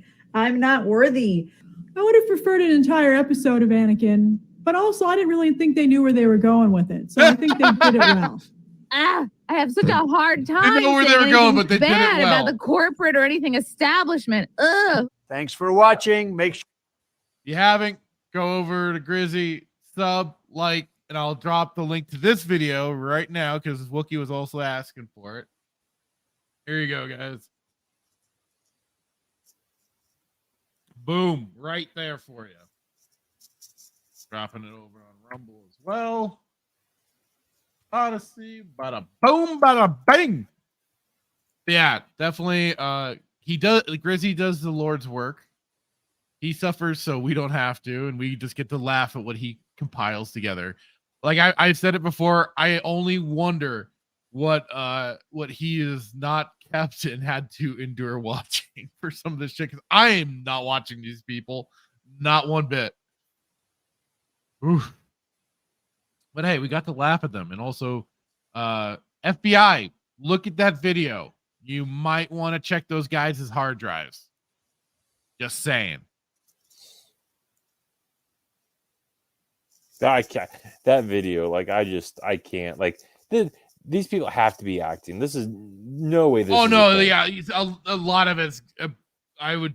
Yeah, a lot of it's got to be performative. There's no way performative as hell. Like, just be,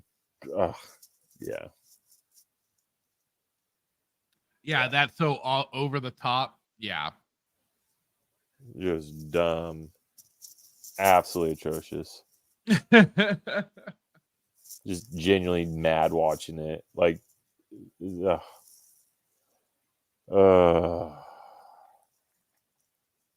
crying. I'm not worthy. I'm not. Dave's not worthy.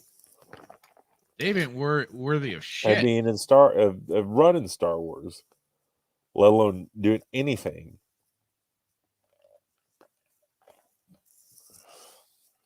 I mean, I don't know. I'd sell it for anybody other than him. So. Oh, absolutely. Anybody but him.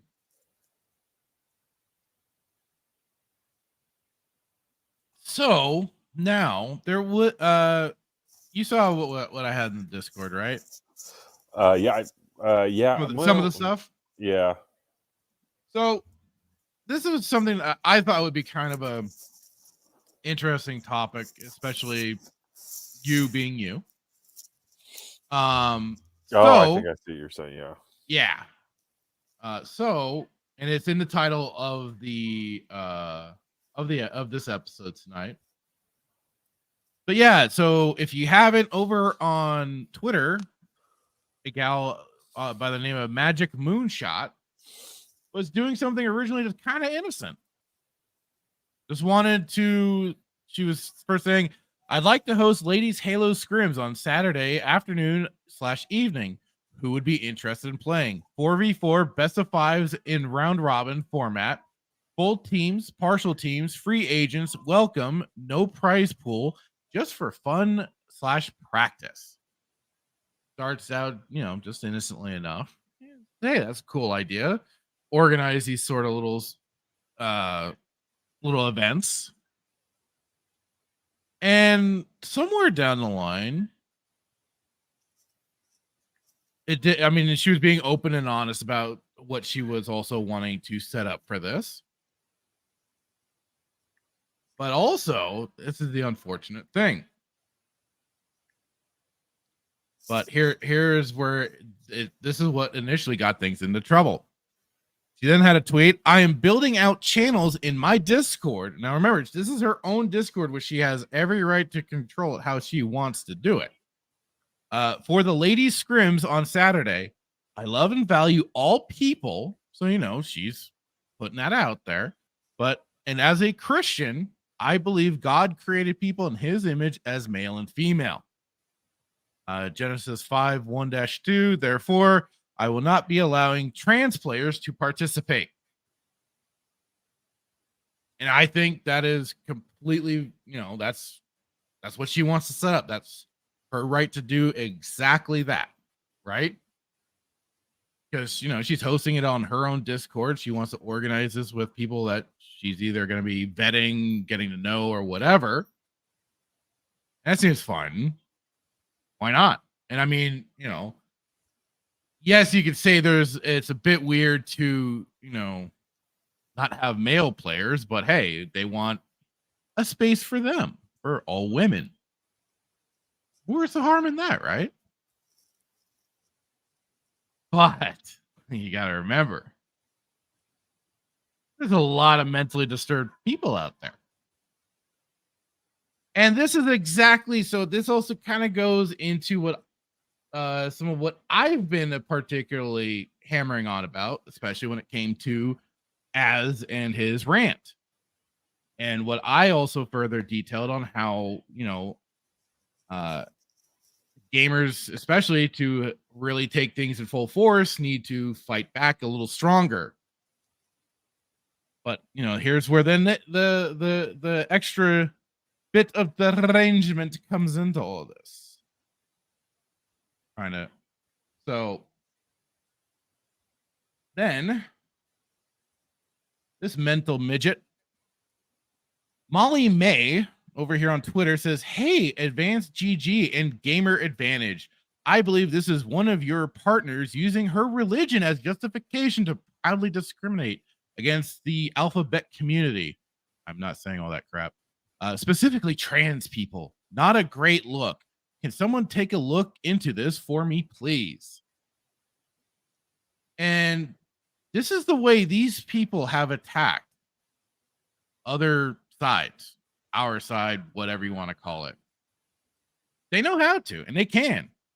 Because also a lot of these organizations are generally in their same mindset. But the thing is that they do it. Our side or whatever likes to act, we're more principled than that. We don't take that sort of recourse. Yet, they're gonna do exactly just this. And like you see, there is Gamer Advantage that replied right here saying, hey Molly, we appreciate you letting us know about this. Our partnerships team are on this and will deal with this ASAP. Gamer Advantage in no way, shape, or form agrees with what she said. We have partners and members of staff that are of the alphabet community. Now, this is the kind of the thing, though, because this is also them discriminating against her for her religious views. Right. Like and I just read out her other tweet. She says how, she loves and values all people. She just wants to make a space specifically for women, and she has the belief, which is her right, of how she sees the world, how I see the world too. Yeah, I take her side just for that very fact. what do you I mean, just kind of gauging you right now for what your response. What do you make of this? So they're mad because she has her. Well, I guess I'd ask the question like, why are they mad at her? Because she is hosting a Discord and doesn't want doesn't want men to play, because there is no such thing as a trans woman. Like you're yes, you're trans woman, you're a man. Yes. 100%. So that's why they're mad at her, because she did not want men to participate in an all women event. Yes. It's not. I mean, what's the difference between that and like sports? I mean, the whole thing. Like, so some people have the idea that there isn't a big difference of when there's male and female video game players. They believe that there is it's a more equal playing field. I don't necessarily disagree.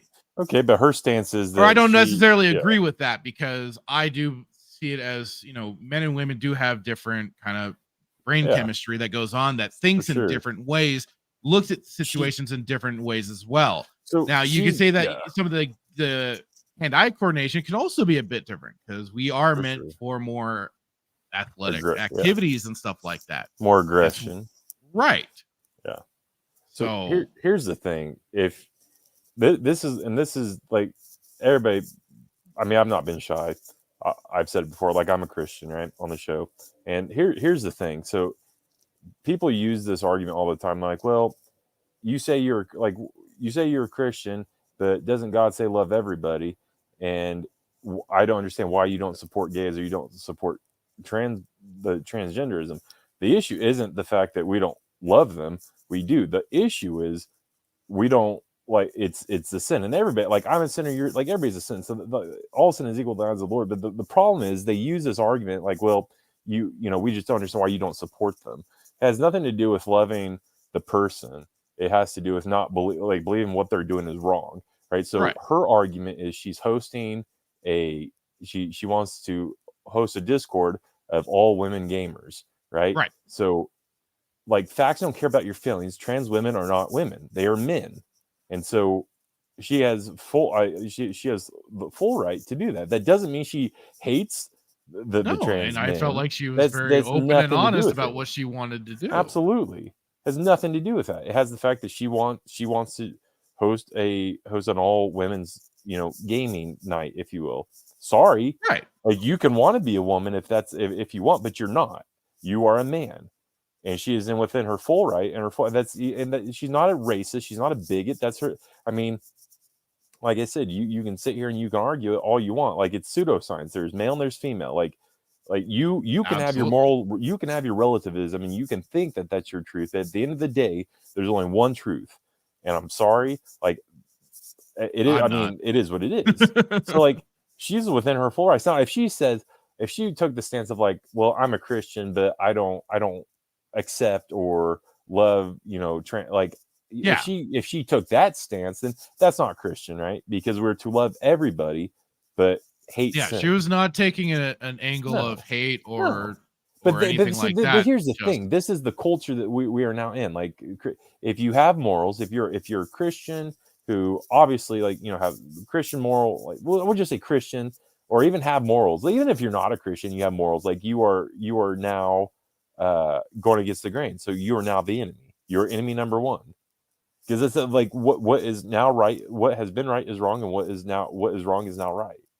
So this is an upside down world, but don't be shocked about it. Like, more of this is going to happen, right? Absolutely. The noose around the neck is only going to get tighter. But this is what's so irritating, because they use that argument that, well, if you're, how can you say you're Christian and say that you love everybody but not accept gay people? It's like, again, you have to understand, like, you're not understanding the belief. The belief, and it's always funny when these situations come up, how then suddenly the basically armchair atheists and shit like that come out of the woodwork and start quoting scripture and acting like they're freaking scholars now. But also, like Red Hoodwink points out, I bet if an alphabet person said the same thing about only want trans, they get away with it. Absolutely, 100%. And it's because she's a Christian. Yeah. And this is only there's been more follow-up to what I've pointed out on Static's stream when I think we're discussing woke or the culture war and stuff like that, is that this has been a slow but sure progression of attack on normalcy, attack on particularly specific organized religions, mainly Christianity and Catholicism. Because Nobody wants mainly Christianity wants, because it's been the bedrock of America. Well, it's what America was built on, and anybody who wants Absolutely. to, like, you can't That's argue. why I say it's the bedrock. Yeah, well, for sure. Nobody can argue that this country wasn't founded on Christianity. It was. The forefathers made a covenant with God, and that's how they. I mean, you don't take my word for it, because I'm just, don't take my word. Go do your own research, right? But you will find, when you do your research, you'll find that that's the truth. And Red Hoodwink says, as a Christian, you are supposed to love everyone. Yes, but that doesn't mean we have to support your sinful lifestyle. And that's exactly what I feel. Yeah, Hitman's pointed out quite so. So this has been a very stupid moment. However, and this was something that I will say came out of a bit of left field, and actually I thought it was really great to see.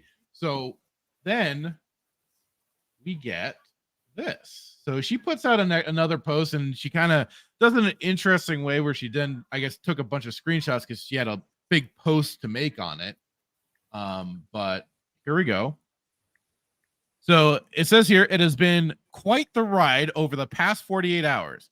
I wanted to make this post because I have been asked by many to clarify my position. I will do my very best to speak with honesty in my heart, or from my heart. Sorry. I have nothing but love for all people. Yesterday and today, I was able to have several open conversations, open phone calls, Discord, and DMs with people from all walks of life and points of view. As per their advice, I will do my best to clearly communicate my perspective. Now, with that first paragraph, I was really like, oh boy, are we getting the apology, the knee bending? But let's go on. I've worked on hundreds of events that were open to all people and planned to do many more. My goal with the ladies' Scrim event was to create a space for biological women to compete in Halo as something supplementary to open competitions, not in replacement of other platforms for Halo competition. When I started building out a section of my Discord for these women's scrims, I created a category and role called Lady Spartans. This is when I made the decision to host the event for biological women only. As a Christian, I believe that God designs his creation with an assigned gender. Well, I would say you should go with sex, but that's okay. Either male or female. I believe that every person has value, and I have no issue interacting, gaming, speaking, etc. with transgender people. I also acknowledge that every person has the right to make choices for themselves. Because of my beliefs, I felt it was dishonest for me to put the Discord tag Lady Spartan on a person that isn't a biological woman. She's being good here. She's doubling down on what she wants to do. And this is actually refreshing to hear from somebody. So for the several women's events across multiple titles that I worked on as either a caster, organizer, or consultant, I have never tried to tell these groups who to include. In fact, I never even brought up the topic of transgender women. I am not trying to convince people to believe the way I do, but when it comes to my personal Discord, absolutely, your personal Discord, I needed to stay true to what I believe to be right. The groups I previously worked with, both brand partnerships and organizations, were all open contracts where either party could walk away for any reason. Okay, so that brings context to that. It is open and everything like that. So it's kind of like at will employment or whatever, where yes, you can be technically fired for anything. So yeah, it's kind of at will employment. I enjoyed my time working with each group and appreciate the people involved. Even though I disagree with their decisions, I hold no ill will towards any of them. I get it. I just can't. Maybe it's just the bitter individual in me that I'm just like, you know what? bring some fire and wrath at these yeah.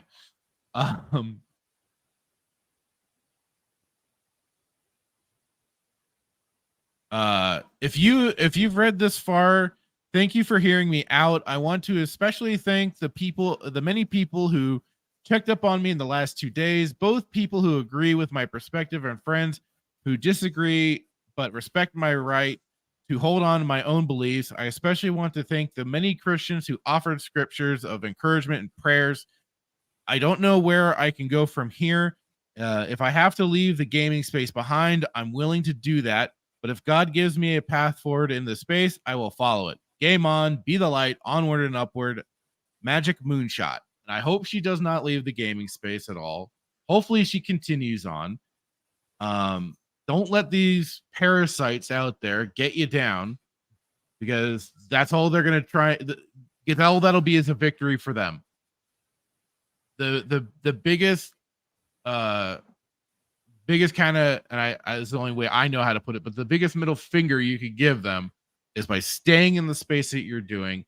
Keep making and putting together your events and stuff like that. Don't ever let them see a crack in the armor, because they will feed and prey off of that. But at least there is even some, like, there's been reach outs from other people. There was the one individual, the Quartering, who reached out to say, he'd be happy to sponsor her with his coffee brand coffee. So, there's probably gonna be some light at the end of the tunnel for her, hopefully. And I hope she continues to do these events and doesn't leave the gaming space, because even as Red Hoodwink says, base Christian woman, sad as a dying breed. Like I say, don't ever let these people win. No. That's why I say it's like you got to attack back. You can't, attack. And I guess you could also do it in different ways. Like it is. Like I've taken off in the approach for certain situations. You kill them with kindness, right?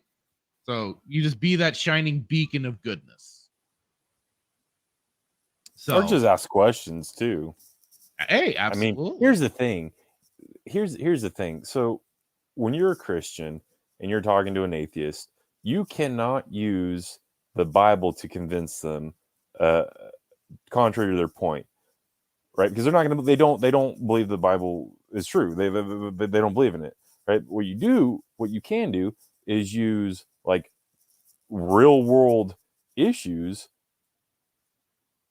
How do I describe it? It's like, you have to use what they believe is true, I guess, kind of again. I don't want to misspeak. So like the example that I give is like, people who think, homosexuality is like fine and right and it's good, right?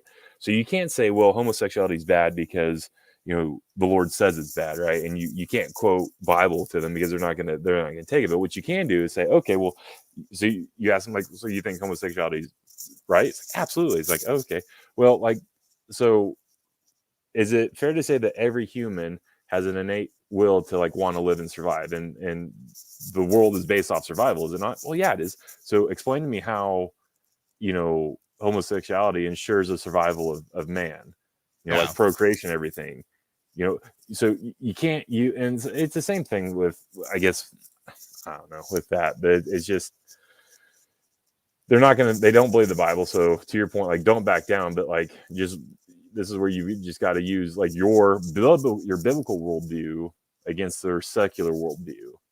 I don't know if that makes sense or not, but don't back down, because like I said, if you back down and give them a foot, they're gonna. If you give them an inch, they're gonna take a foot. You have nothing to fear, right? Like, they're gonna say what they're gonna say, and they may come and realize what you're saying is true, and they may not, right? I mean, it's up to, they have the free will to do it, but it's also, God plays a part in it. So I commend her. Like, I don't think she did anything wrong. I would say if if things were a little bit different and she's like, was hating on them or saying like, that kind of, now I say like hating the sin, but if they're hating on the individual, like, no, then that would be a different story. But I think she's well within her rights. Because at the end of the day, absolutely. what she said was true. She said it's an all women. She wants all women to play, and trans women are not women. They're not. You can sit there and say you are, but you're not. I can sit here and say I'm this can of LaCroix, but I'm not. Right. Right. So, buckle up is going to get worse. Like, it's not going to go away. There's going to be it's only beginning, right? So I hope she does. I don't know who this. Maybe we go back and figure out what her name is. I might send her a DM. I'm gonna say good on you. You know. I retweeted. I had retweeted her her message out with the yellow pictures and stuff like that. And I mean, basically what I said was the first picture was iffy, but read through the post. Good on this woman for standing up. Hold your ground and don't ever back down to the weirdos. People, spread this out if you can help out. And like Static was pointing out, she is live right now on Twitch, has 106 people watching. I just followed her channel. There's a bit of you have to wait to be a subscriber for 10 minutes to send a message. And I'm just gonna say, just dropping by, saying hello, keep up the scrims, keep on forward, and keep playing and enjoying the hobby. So 100%.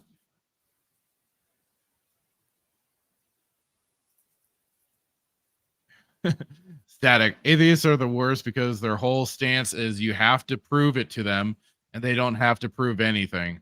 Yeah, absolutely. Yeah. I mean, and I'm sure you've already shared, you feel like she was well within her rights. Oh, 100%. Yeah. She has every right to conduct things the way she wants to conduct them and have a space set out. I mean, that's what that's the thing that they love to screech about the most, is having their own quote unquote inclusive spaces, or just spaces where they feel safe and stuff like that. Well, she has every right to do that for her and her community to feel safe and, be able to play the games in their own competitive way. So absolutely. Yeah.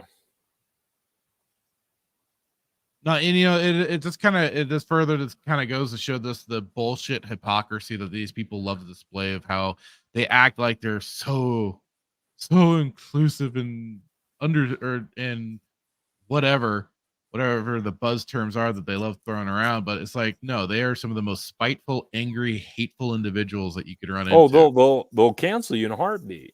Literally, exactly like we just saw that one woman absolutely went out and did. Yeah. And they don't hesitate. Not one bit. It's all about, you want to talk about people feeling so self-righteous and everything. These motherfuckers really think they're really that freaking self-righteous. Yeah. I mean, yeah, it's just one of those. It's just one of those things where. Then why did I cast any tournaments? Oh, sorry, any ladies? But yeah, here I'll gonna drop her channel in the chat for anybody else that wants to kind of head over, say a good word or two, participate in the tournament, or follow. I wouldn't be surprised. Like, I don't know if it'll ever happen in America, but I know in Canada they have like hate speech laws. Like, if you it's a legit thing. I don't want to misspeak. Like, I've definitely researched it and I've definitely heard that. That's just crazy, right? And then like the pronouns, like Jordan Peterson, who's a psychologist at the University of Toronto. They were trying to implement at the University of Toronto. They're trying to implement that, like, you had to use pronouns, and he refused, and I think it went to court. But he's like, nowhere in the history of common law English has the government, if you will, mandated the use of certain words. Like, it's always been free speech, right? And right. It's just like get the example, and they try to take him to court and fine him and all this. I mean, they send him to like sensitivity training or some type of training. But like, this is like just how crazy it is. Like, you go again, like, you stand up for what's right, or what has been viewed right for last 2,000 years, whatever it is. 2,000 years, and you go against that, like they will take you out to the public square and hang you, death by firing squad or something, right? Because Right. you are Old-fashioned going witch against trials and everything shit. that they're trying to push. So to your point, like don't back down. I like, if anybody's listening, whatever you are, whatever your belief is, I mean, I would speak specifically to Christians, like, don't back down. Now, don't obviously go out there and cite violence, because that's not what we're called to do. But, have a reason for the hope in what you have, and don't back down. And that's what I just encourage you.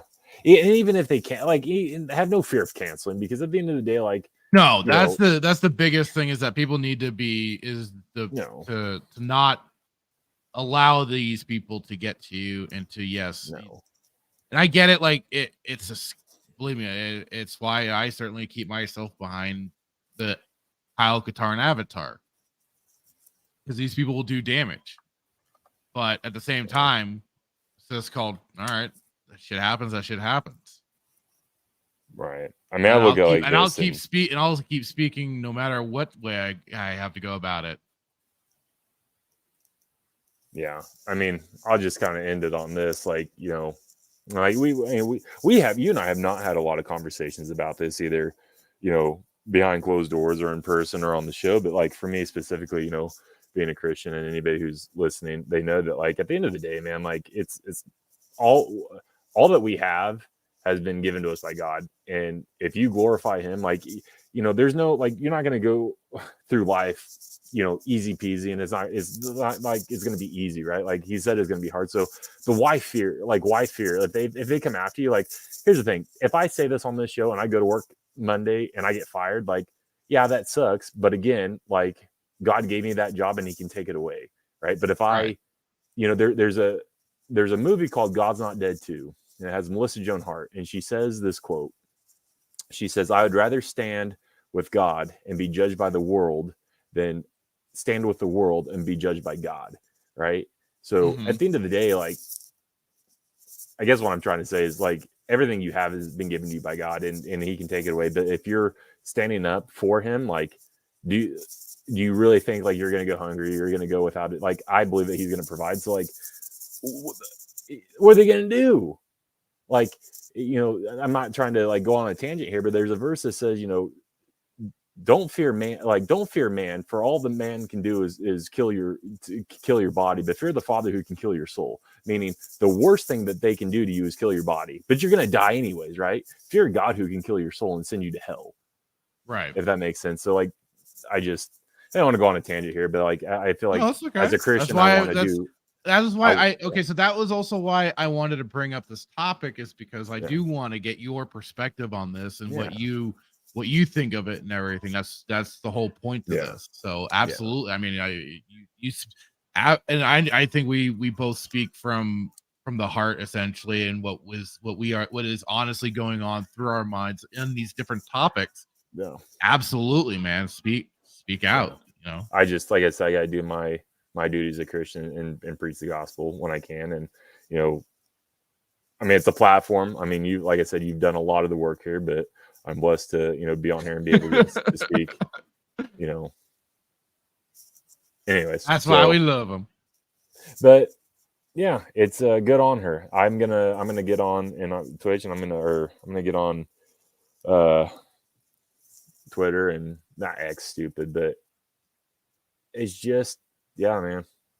It's an evil. It's wicked, man. And these people are like, this agenda's not going anywhere. If you think that, like, normalcy is coming back, like, it's not. It's not coming back. It's going to get harder. It's going to get uglier. These people that are influenced by Satan himself are going to push that. Like, their whole goal is to Satan's whole goal is to become God. He knows he can't, so he becomes a counterfeit God. So all this just evilness you see, he's influencing it.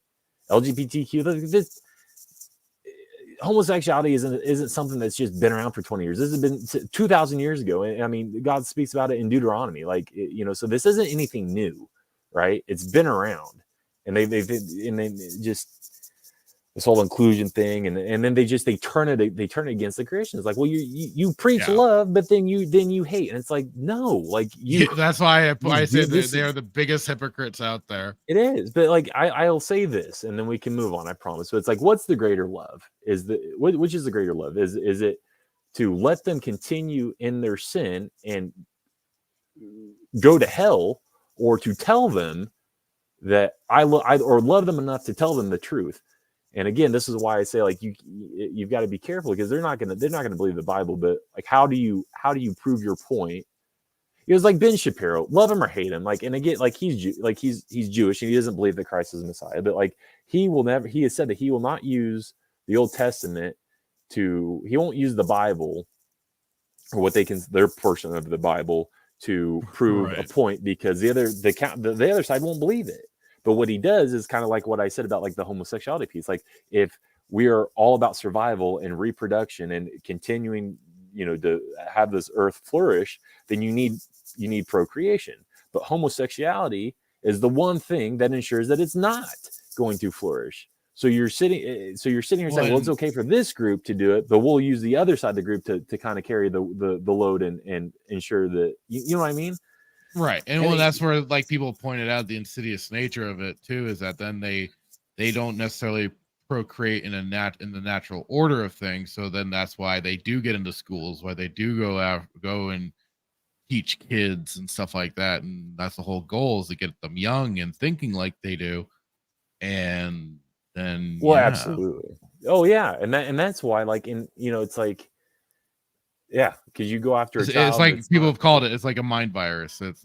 That's how it is. What do you call that? Subversion. Yeah, it's the subversive nature of this whole, of all of this stuff that's been going on. Whether it's involving the culture war, or just this kind of idealistic war going on in general.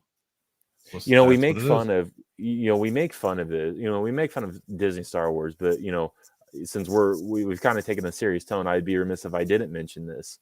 We make fun of the whole Sabine and Ahsoka thing. Everybody's like, oh, they got a relationship. Well, right. And but look at it though. You look at your audience. This is like kids are watching this, and they may not know about lesbianism and homosexuality, but they look at that like, well, they're kind of close. Like, and then they think that it's okay. Well, and also like a lot of the problem has become too, is that there is no.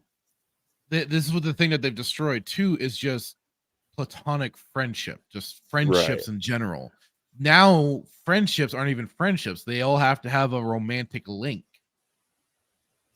That's like what they've especially made sure to destroy with male friendship and bonding, is that they've turned it in that, that's why, like, the bromance and stuff like that. They've put that bend on it to then also kind of make men also feel a little more alienated from each other. Because then it's like, oh, well, I don't want him looking at my ass or something like that. That's where, like, a lot of them kind of like the metrosexual stuff started coming in. I've said it. It's like every little bit was an attack on the society as a whole.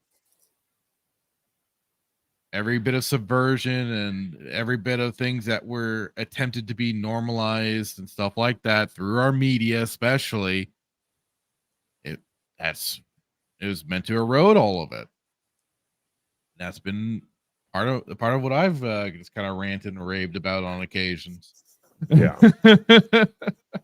So, but I see, like, some people get mad, like this. Oh, what was the baby face? He's all mad because they've infiltrated escapism, his escapism. Well, like, I'm over here mad because they're going after. I mean, one, they're perverting the truth, or they're trying to push this doctrine of Satan, if you will, but they're also going after the kids. And like, and that's the thing, because they're innocent. Like, generally speaking, when you look at a child, like their mind, like they're mainly, I mean, kind of rambling here, like they're innocent in a broad spec, on a general base, on a general scale, right? They don't have the logic to analyze situations, and and what they see, they're going to imitate, and they're going to think it's okay.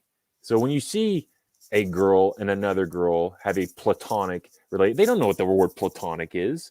No. They don't know what that looks like. All they see are two, like to your point, like a dude touching another dude's, South 40, and they see that, and that's why. And then what we were talking last show, someone who was saying that the phone has become the pacifier, if you will.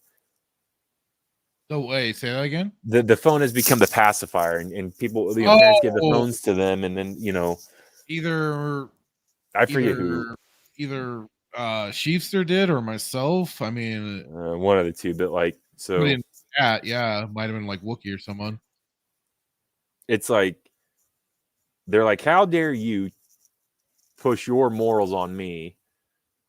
But then when they try to push their doctrine of Satan on us, we can't say how dare you, because then we become the racist, the bigot, the zealot, the homophobe, transphobe, xenophobe, all this kind of stuff, and it's just like no. Well, like, they use these very heavy-handed words to attack people, and that's why it's like the thing is though, now those words are losing their power slowly but surely as they continually do it to people that absolutely do not hold that label at all. They're being called it, but at the same time, as they overuse these terms, just the impact behind them isn't there anymore. You said it well, man. It's like you got to fight back, and in Ephesians 6, it talks about the armor of God. Like God gave us armor, right? He didn't give us a hockey stick or a pillowcase with. Like he didn't give us a pillow and tell us to go have a pillow fight or a tickle fight or whatever. Like this is a fight, right? Now you got to break down what does the fight look like? Is it an eye for an eye, or because Old Testament talks about eye for an eye, all that stuff. But no, like it's a fight. You don't you don't back down. You don't cower. You speak the truth. You use God's word to speak it, and pray and hope that through that fight or that conversation or whatnot, that like their heart would be softened and they would see the truth. Like, Ravi Zacharias, I don't know if you know him, he was a Christian apologist.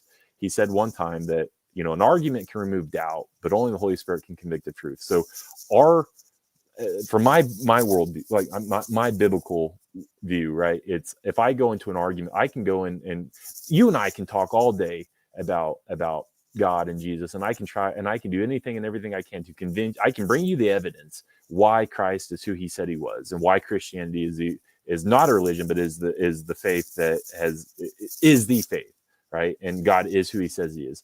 And we can have that debate and we can have that argument, right? But unless there's a move of God on your heart, like you're not going to believe, right? Right. Now, hopefully you will, but with them, like it's the same thing, right? But there, Jesus says something interesting in the Gospels. He says, don't cast your pearls before the swine. And my interpretation of that is there are some people out there who have hardened their heart to God and they don't want anything to do with him. And so it doesn't matter what you say. They have chosen not to respond to that. A perfect example is Pharaoh in Exodus, right? I'm sure you've heard of Exodus and Pharaoh and Moses, right?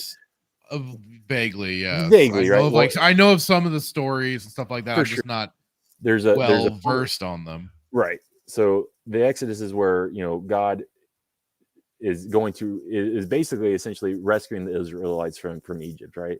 But he says, I think in chapter 3, he says, I know that Pharaoh has hardened his heart against me. But through this whole account, God has said to Moses, like, Pharaoh will not let you go, and I'm going to harden his heart. So the point that I'm trying to make is in that chapter 3, that chapter 3, Pharaoh had hardened his heart prior to God basically doing the Exodus. So, I mean, it's in my interpretation, it's a perfect example of like he didn't want anything to do with him. He saw all the plagues that God brought, and he equated these plagues. He said, well, they're just natural, right? They're just natural. Right. They're just part of the natural world. These people, and it may be the same case, these people who believe that, transgenderism is right and homosexuality is a beautiful thing, and, mass,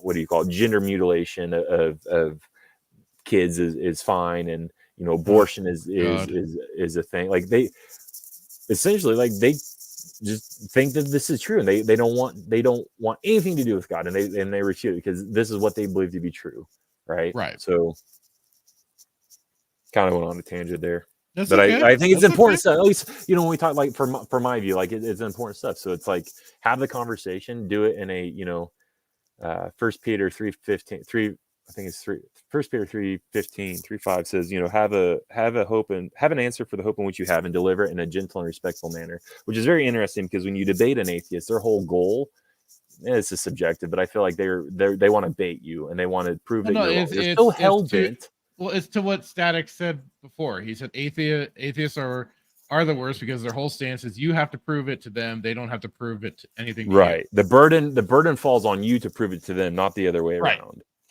Which the burden is on them. They don't have to back up anything with any of their comments or anything like that. And then, like I said earlier, they suddenly become fucking scholars on all the stuff, and so it's so bizarre. No, yeah, they immediately become but here's the thing, they're not Bible scholars, right? They're only they're Google search. Oh, they do some Google food. Exactly. the only Bible verses that they are familiar with are the Bible verses that they think they can pull the string on and the whole thing will come undone, which in reality it's the complete opposite, because they don't understand scripture. They don't have that revelation of God. They think that they know, but they don't. And then what happens is they have a very broad overview of it. Right. So it's a sad, I guess it's a sad time and it's an exciting time, because like, as sad as it is, I mean, there's a lot of hurt, there's a lot of evil out there, but like, there is a hope that he's coming back and we won't have to deal with it anymore, but that's why it's so important, Well, and then I think that's also where it is just so important that we do have stories and tales and stuff like that are of good and evil, and having good triumph over evil, just to kind of give that source of inspiration and stuff like that. And that's why things like Star Wars and like Lord of the Rings is so important to people, because those are tales that, yes, you can see them as cheesy and stuff like that, but I mean, it's absolutely the sort of thing that is needed for some to have guidance of some kind of seeing these moral, upstanding characters of good and righteousness, to go, that's more of the kind of personality or attitudes that I want to adopt for myself to make myself better. And some people need that, and then that does lead them into even finding faith and stuff like that. So, and that's why keeping these tales around is very important, and why George himself crafted Star Wars to have another mythology for people to always look to for that, or even a bit of that guidance, like a religion and stuff like that. That was part. We even kind of went over some of his interviews and stuff with, and yes, what a bit of what he talked about. Yeah. So absolutely, good conversation, man. I'm thankful that you allow me to kind of bring my view. So. I mean, I probably do anyways, but like I said, I appreciate you at least asking the question, man. Because like when you ask these questions, it allows me to, to bring my, my 100%, man, 100% my view into it. So, like I say in our openings, you're my friend, my brother in this. Of course. Absolutely.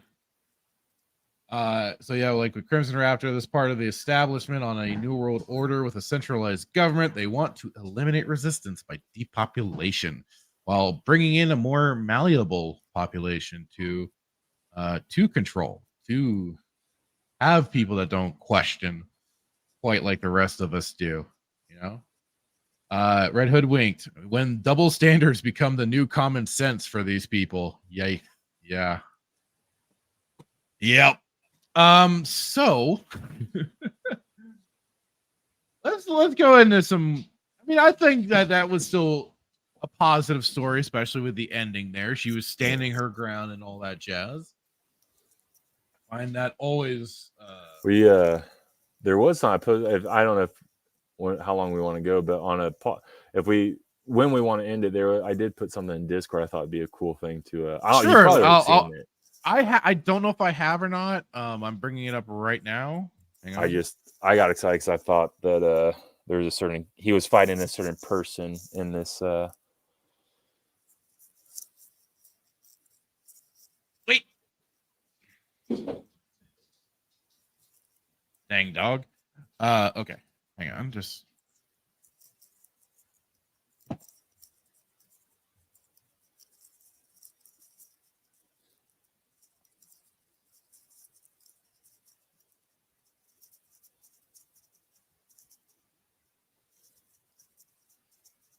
Sorry about that. Just trying to. The dog decides to now harass me while I'm in the middle of doing stuff. All right.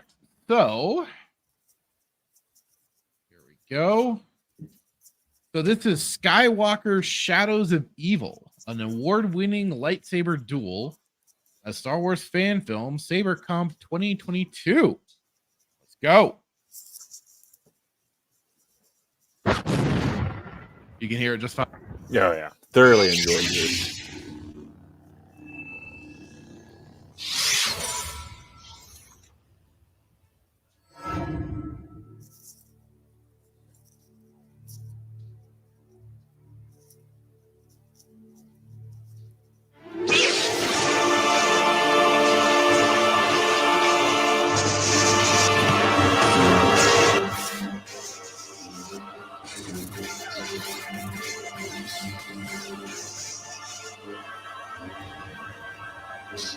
I don't know. I'm not always big on the Force lightsaber stop thing. I couldn't. Yeah. I mean, it looks cool. Don't get me wrong. Oh, they did it in what was it? KOTOR? No, the KOTOR, the SUTOR trailer. Yeah.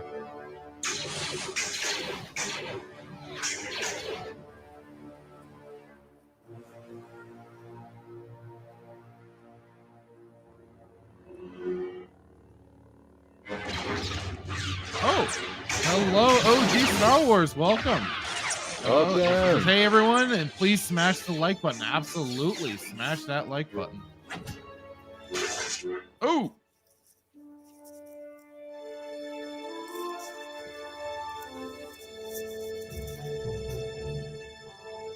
Are you getting any type of vibes with the girl that he was fighting? I was guessing kind of Mara Jade. Yes, that's exactly what I was thinking.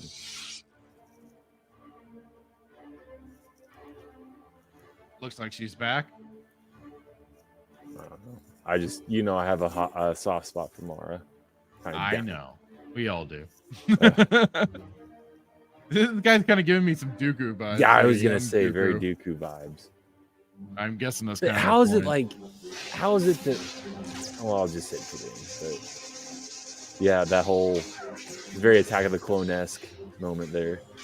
Then the boy kind of reminded her of Ben Skywalker. OG says, I don't mind the Force use as long as it's not just to go all out all the time against the saber. Yeah. Oh, right in the gut. He should be still alive according to Disney.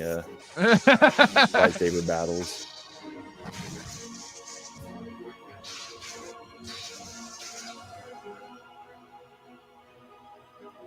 That's kind of an interesting edit there. Yeah. Because you can still kind of see the old move going through. Yeah. I don't know, man. I haven't had a good lightsaber duel since. You'll get back up in a minute.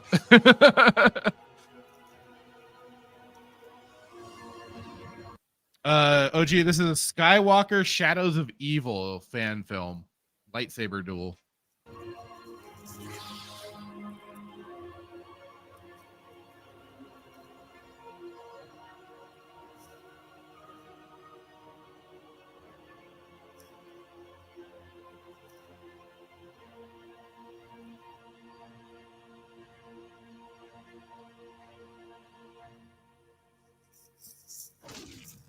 Oh, I cried. I was like, if this is.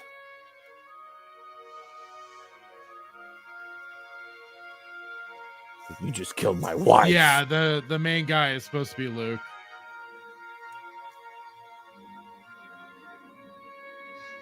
I do. I now I see what you're saying about the lightsabers, but still better than Ahsoka. I mean, that's not a high bar to get over. Well, True.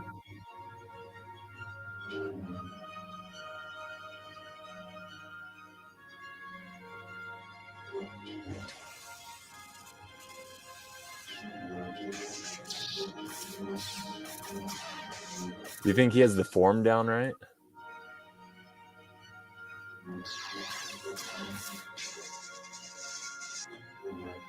Now that you mentioned, I'm trying to pay attention more to his form now. Yeah, I'm trying to see. Like, it's not quite reflecting the gems, though, but...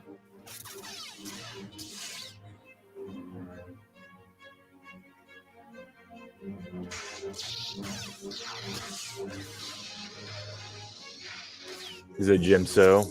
You don't think it's like that? I don't know. I like I said, I'm trying to keep a close eye on it. It's hard because they're going so fast. It's so different because I'm not like trying to see it as Luke is like I'm not used to seeing him move quite like this. Yeah. At least that idea of it.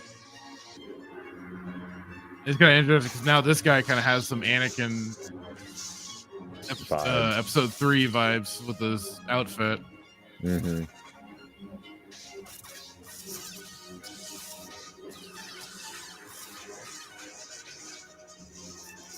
Got the sparking going. Although not all the sparks themselves coming off, more flashes, I guess. So I guess as it should be.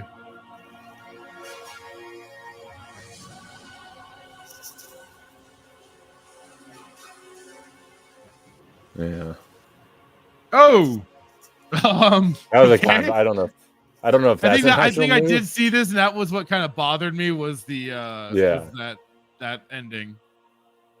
Right. Obi-Wan and Anakin vibes, I agree. I didn't know what this was. Like, it was weird. I think it was supposed to be kind of like a mind battle sort of thing. Yeah. So I know I found this a couple weeks ago, and I meant to do it on the show, and I just never put it in Discord. But I thought it was a cool little. Like I said, I think it was supposed to be kind of like a weird, like maybe like force mind battle sort of situation. So I think it just was. Yeah, I kind of liked it. Just in regards to like, it was just something like, I don't know. I was depressed from Ahsoka. I found I was like, I can get behind this. I got. But you just such terrible just choreography and freaking Ahsoka. It's the worst. Well, like it was like the fight between him and young Ahsoka was like the only good fight that they had because Rosario just can't fight whatsoever. I mean, can she just physically? Why would Luke allow that though? That's the bigger question. I mean, that's the thing. Like, is this supposed to be like true Luke, EU Luke, or is this Disney Luke? I don't know. I'm more because I want to know what he like what OG. So let's see. Chat. What kind of move was when he used the Force lightning? He just like evaporated. So in the so here it says in the form of Jedi Force meditation training, much like what we experienced with Cal. Okay, so yeah, Cal Kestis and Jedi Fallen Order, and likely will in Jedi Survivor, but this time with Luke under the guidance of the ghost of Anakin Skywalker. So that was meant to be Anakin Skywalker, leading him through confrontations with foes of long and recent past. So this was their kind of amalgamation of things. Yeah, he spontaneously couldn't bust at the end. Yeah. We were speaking earlier about fart clouds. Now we had that. You don't have that. Maybe it is Disney then. I don't know. Fart cloud. Yeah, people that just. I mean, like it is the lightsaber fight itself was very exciting and everything. It just. But it was the you said it's like those Force X lightsabers that they were using. I wonder. I don't know. Maybe. No. But yeah, like they say here, it's supposed to be like the Force meditation from Jedi Fallen Order. Like the fights were very cool. It just was kind of without reading that though, it's not exactly presented in a way that you understand it.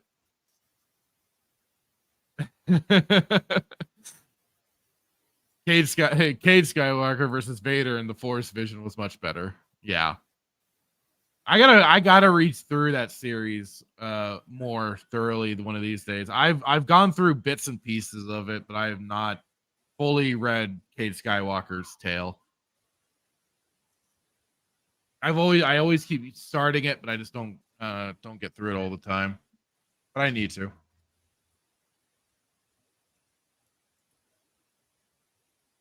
So yeah, the duel was more absolutely. acceptable than what Disney has given their fans. Yeah. It's so sad that people are saying that like the younger Ahsoka fights better than Rosaria Dawson. And you would think that like before you would cast somebody, you would, I don't know, maybe see if they're physically able to fight. I don't know. Maybe that's why I'm not in the movie business. Well, and it's like what OG and Tim and them were talking about last night on the spacing was that, there was a interview with Rosario Dawson. She was talking about how supposedly she was getting all trained up and everything and wanted more and more. Yet what we see as an end result is not from any kind of training. I guess here's the question I'd ask you: who would have fought Hayden better, Ashley Eckstein or Rosaria Dawson? Who would have? I mean, where's Wookiee at? Wookiee touched on this. I mean, he said that she just wasn't in shape, but okay. No, yeah, he says how much shorter she is, and she would not be in shape for it. Okay, I mean, but like, I don't know who would take it. I guess the question becomes who would take it more seriously. I guess there's your to your question point right though. there. Like I didn't catch that originally, but like Hayden had to he had to slow down during those fights. Like it is not like absolutely visible. You see him slow down in the fight. Yeah. Disney even stated they improved their hilts for better control, for faster and smoother use. Yet Rosario looked bad. Yeah. She looked like it was like she was like a giant moving really slow to. It's like she was using the dork saber, dude. She was that slow. That's actually the dork saber she's using, her lightsaber. I've never seen Ashley use a saber. Yeah, neither have I. That's why I turned it into who would take the job more seriously, because it does not seem like Rosario has. That might be a bias. I think Ashley, because she did for 8 years, 8 seasons, 7 seasons. Like, yeah, she's a voice actor, but obviously she's stayed there for 7 years. You'd think. Yeah, like I said, that's why I turned it into more. So the consensus is we haven't seen Ashley do any saber work, but it looks like Rosaria hasn't done any saber work really either. Well, I don't know. Not very efficient. Not particularly.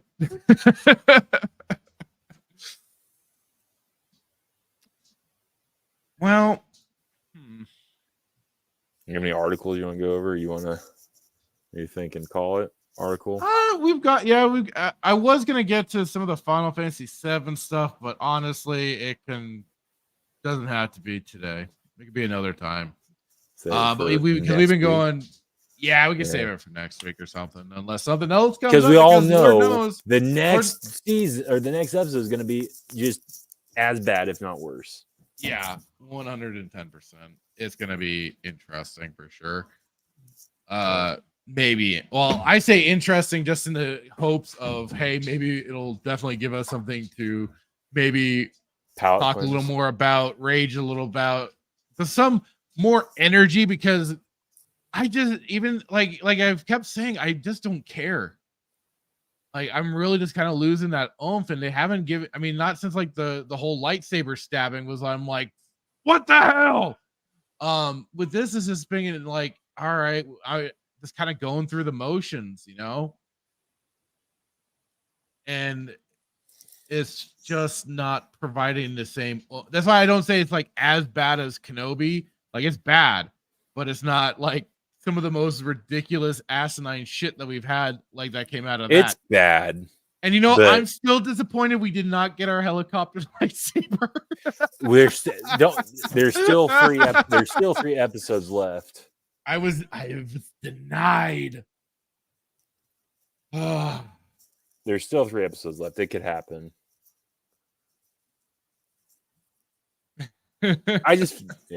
You think the dream's done?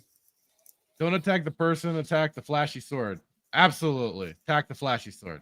You think her dream's done? She's not going to go back to it? They're not going to do World Between Worlds? No, I think that's what we were getting. That was our key jangle moment. Now they might be like it is. This was like the mid-episode filler stuff. So we're gonna be going back to the quote-unquote story. What's next? What's after this? We gotta figure out what we're gonna do after this. Probably talk about other fun things like we were doing before. We'll I start. can't. This is my favorite time in between just these ridiculous shows. Like we just do fun stuff. I mean, this is fun. Don't get me wrong, but like, yeah, dude, Wookiee's back. Yeah, Wookiee was popping in. He's like, man, I go editing and royalty comes into the chat. Like mail to OG. They probably cut Mustafar stuff. That's what I've been hearing. I don't know if it's true or not. We'll see. I don't know. We'll see. I mean, maybe they'll like release it on Blu-ray and stuff. It'll be like, oh, here's the deleted scenes that we removed. Yeah. Wookie saying next episode is gonna be Sabine's Night of 1,000 Tears. So, Bro, I didn't even think of that. Yeah, so we're gonna have the Terminator 2 Judgment Day tier of flashback. I wonder if Gideon will come into the episode. But the spinny lightsaber no longer has a wielder, so no Apache Inquisitor anymore. They can make it happen. The Night Sister can conjure her magic and bring up a new one. So I think we can still get it. Is she a proper Night Sister? That's what I don't understand. Before we end the show, before we end it, like, is she a proper Night Sister? Supposedly. No. According to Filoni, when she doesn't look like the Night Sister from Dathomir, the ones that from on his whim. Yes, she is a Dathomirian Night Sister, and she didn't use her powers in Mandalorian because reasons. Yeah. Yep. So, all right, I guess I'll have to be changing up a bit of the title. Oh well, no big. But yeah, I think that'll do it for tonight. Keep an eye out, folks. We may or may not be doing some shenanigans tomorrow. We'll see. If not, definitely be Wednesday. If not, definitely Wednesday morning for sure. And yeah. Oh yeah, and don't forget next Wednesday p.m. Eastern watch was it 8 no 6 so 6 Mountain Time, 5 Pacific Standard Time, and 8 Eastern. You're about time. as good as these time zones as I am, dude. I don't know. Yeah, 8 p.m. Eastern Time. Watch myself, Duke Devil, aka Bradley, and Wookie as we watch live and without crying. Maybe I can't. Wookie smells like Dermy. Oh God. But yeah, so Wednesday we will be doing that for the Only Nerds. Doing the live watch party of Ahsoka. Hopefully we won't cry. We'll probably just get more key jangling and anger. And hopefully Bradley will be back, as Wookie points out, and he will be referencing Star Trek where he gets his opportunity. Wookie kicking him out from the channel temporarily. But a fun time all around is had. Come and join us in the chat. We've been having even Joker. He's been popping in and lamenting with us and everything. So it's been fun. It'll be Red Hoodwinked. It'll be on Wookie Be Bad's channel. What time? What time is Wookie's show? I'm gonna try to catch it tomorrow. What time does? So 6 p.m. our time. Oh, tomorrow 1 p.m. our time. 1 p.m. our time. All right. Yeah. I don't think I've tuned into one of his shows, but I feel like I should because he's gracious. I find a way. He's gracious enough. Oh, you dirty dog. No.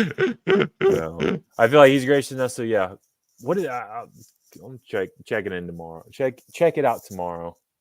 100%. Is it just everything? Is it just anything? No holds barred? Is it just everything? Anything and everything? I know Wookie said they'd be getting in some possibly politic areas things, but they generally keep it to pop culture and stuff like that. Okay. But check it out. Absolutely. It's a great time. Okay.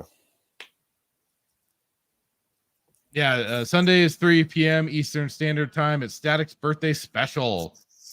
Again, happy birthday to Static. Yep. Yeah, happy birthday again to you, Static, if you're still here in the chat lurking. And thank you, Wookie, for hanging out with us. Yeah. Red Hoodwinked. Always the a OG pleasure. Star Wars for dropping in and Herself chatting with dropping us for a in. bit. Thank you so much. That was really awesome. And she's been sharing out, Everybody. and she's been retweeting the links for Saturday Night Sith. I appreciate that like no other. Thank Just you very much. everybody also just piggyback on my. Everybody Yeah, just and jumps Crimson Raptor for being here. Duke Devil was in earlier against Static. When's he Brandon tonight? Brandon or the Sentinel? I'm gonna have to send him a. I'm gonna have to send him a message. We had Imp Black Belt join us for the first time. That was cool. Yeah, Jason was here. He popped in really quick. But yeah, I haven't seen Sentinel or yeah. Send him a usual bag boys. of turds. Make sure he's still alive. You first, Static. Static. All right, guys. Thank you very much again. Y'all have a good one. We'll catch you on the flip side. Where is it? Oops. God dang it. Oh no. Oh no. Where'd it go? Oh no. Here it is.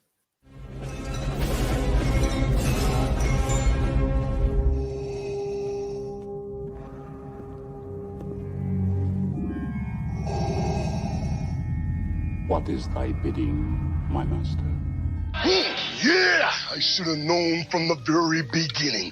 From what you said. Yeah, when the mega powers were formed. Yeah, what you were out for from the very beginning. Yeah, you were after what was mine. I remember what you said. You can destroy the Emperor. Join me. Together, we can rule the galaxy as father and son. Yeah, that one was rough. Those words right there. Yeah, I got stuck, yeah, but I swallowed it anyway. Didn't like the taste, but I swallowed it anyway, yeah. But I remember the time when there was a conquistador out of the ring. The one that's so jealous that he can't stand it, yeah. Yeah, you came in there with your poses, yeah, but you made a big idiot out of yourself, yeah. And speaking of idiot things, what about that stupid idea? Did you forget that one? Think back. That right there sealed your fate. Yeah, that put the madness over the edge. But I'll tell you what felt even better, yeah, was in the dressing room, in the first aid room. Me being unselfish, yeah, said go ahead, do the thing, yeah. You won't steal my thunder, no. When you take a look at the madness's eyes, all you're gonna see is complete and utter rage!